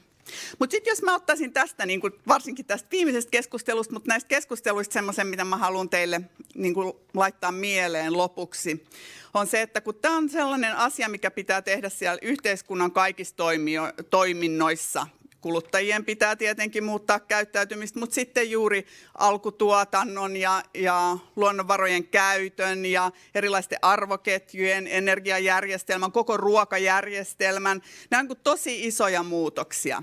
Niin on tosi tärkeää, että me ei niin kuin vaan olla sille, että mikä on se kokonaisrahasumma, joka me tarvitaan tähän ja missä on se tilinpito, joka meille tämän kertoo, että mikä on minkäkin osuus, vaan me puretaan sitä, että kun mä syön nyt tätä ruokaa tässä, niin se aiheuttaa niitä vaikutuksia tällaista ketjua pitkin ja ne vaikutukset tulee sitten pelloille, joissa kasvatetaan joko sitä ruokaa, jota mä syön, tai sitten sitä ruokaa niille tuotantoeläimille, joita sitten mä söisin seuraavaksi. Tavallaan, että ajatellaan niitä ketjuja ja sitten ajatellaan, mitä siellä ekosysteemissä tapahtuu.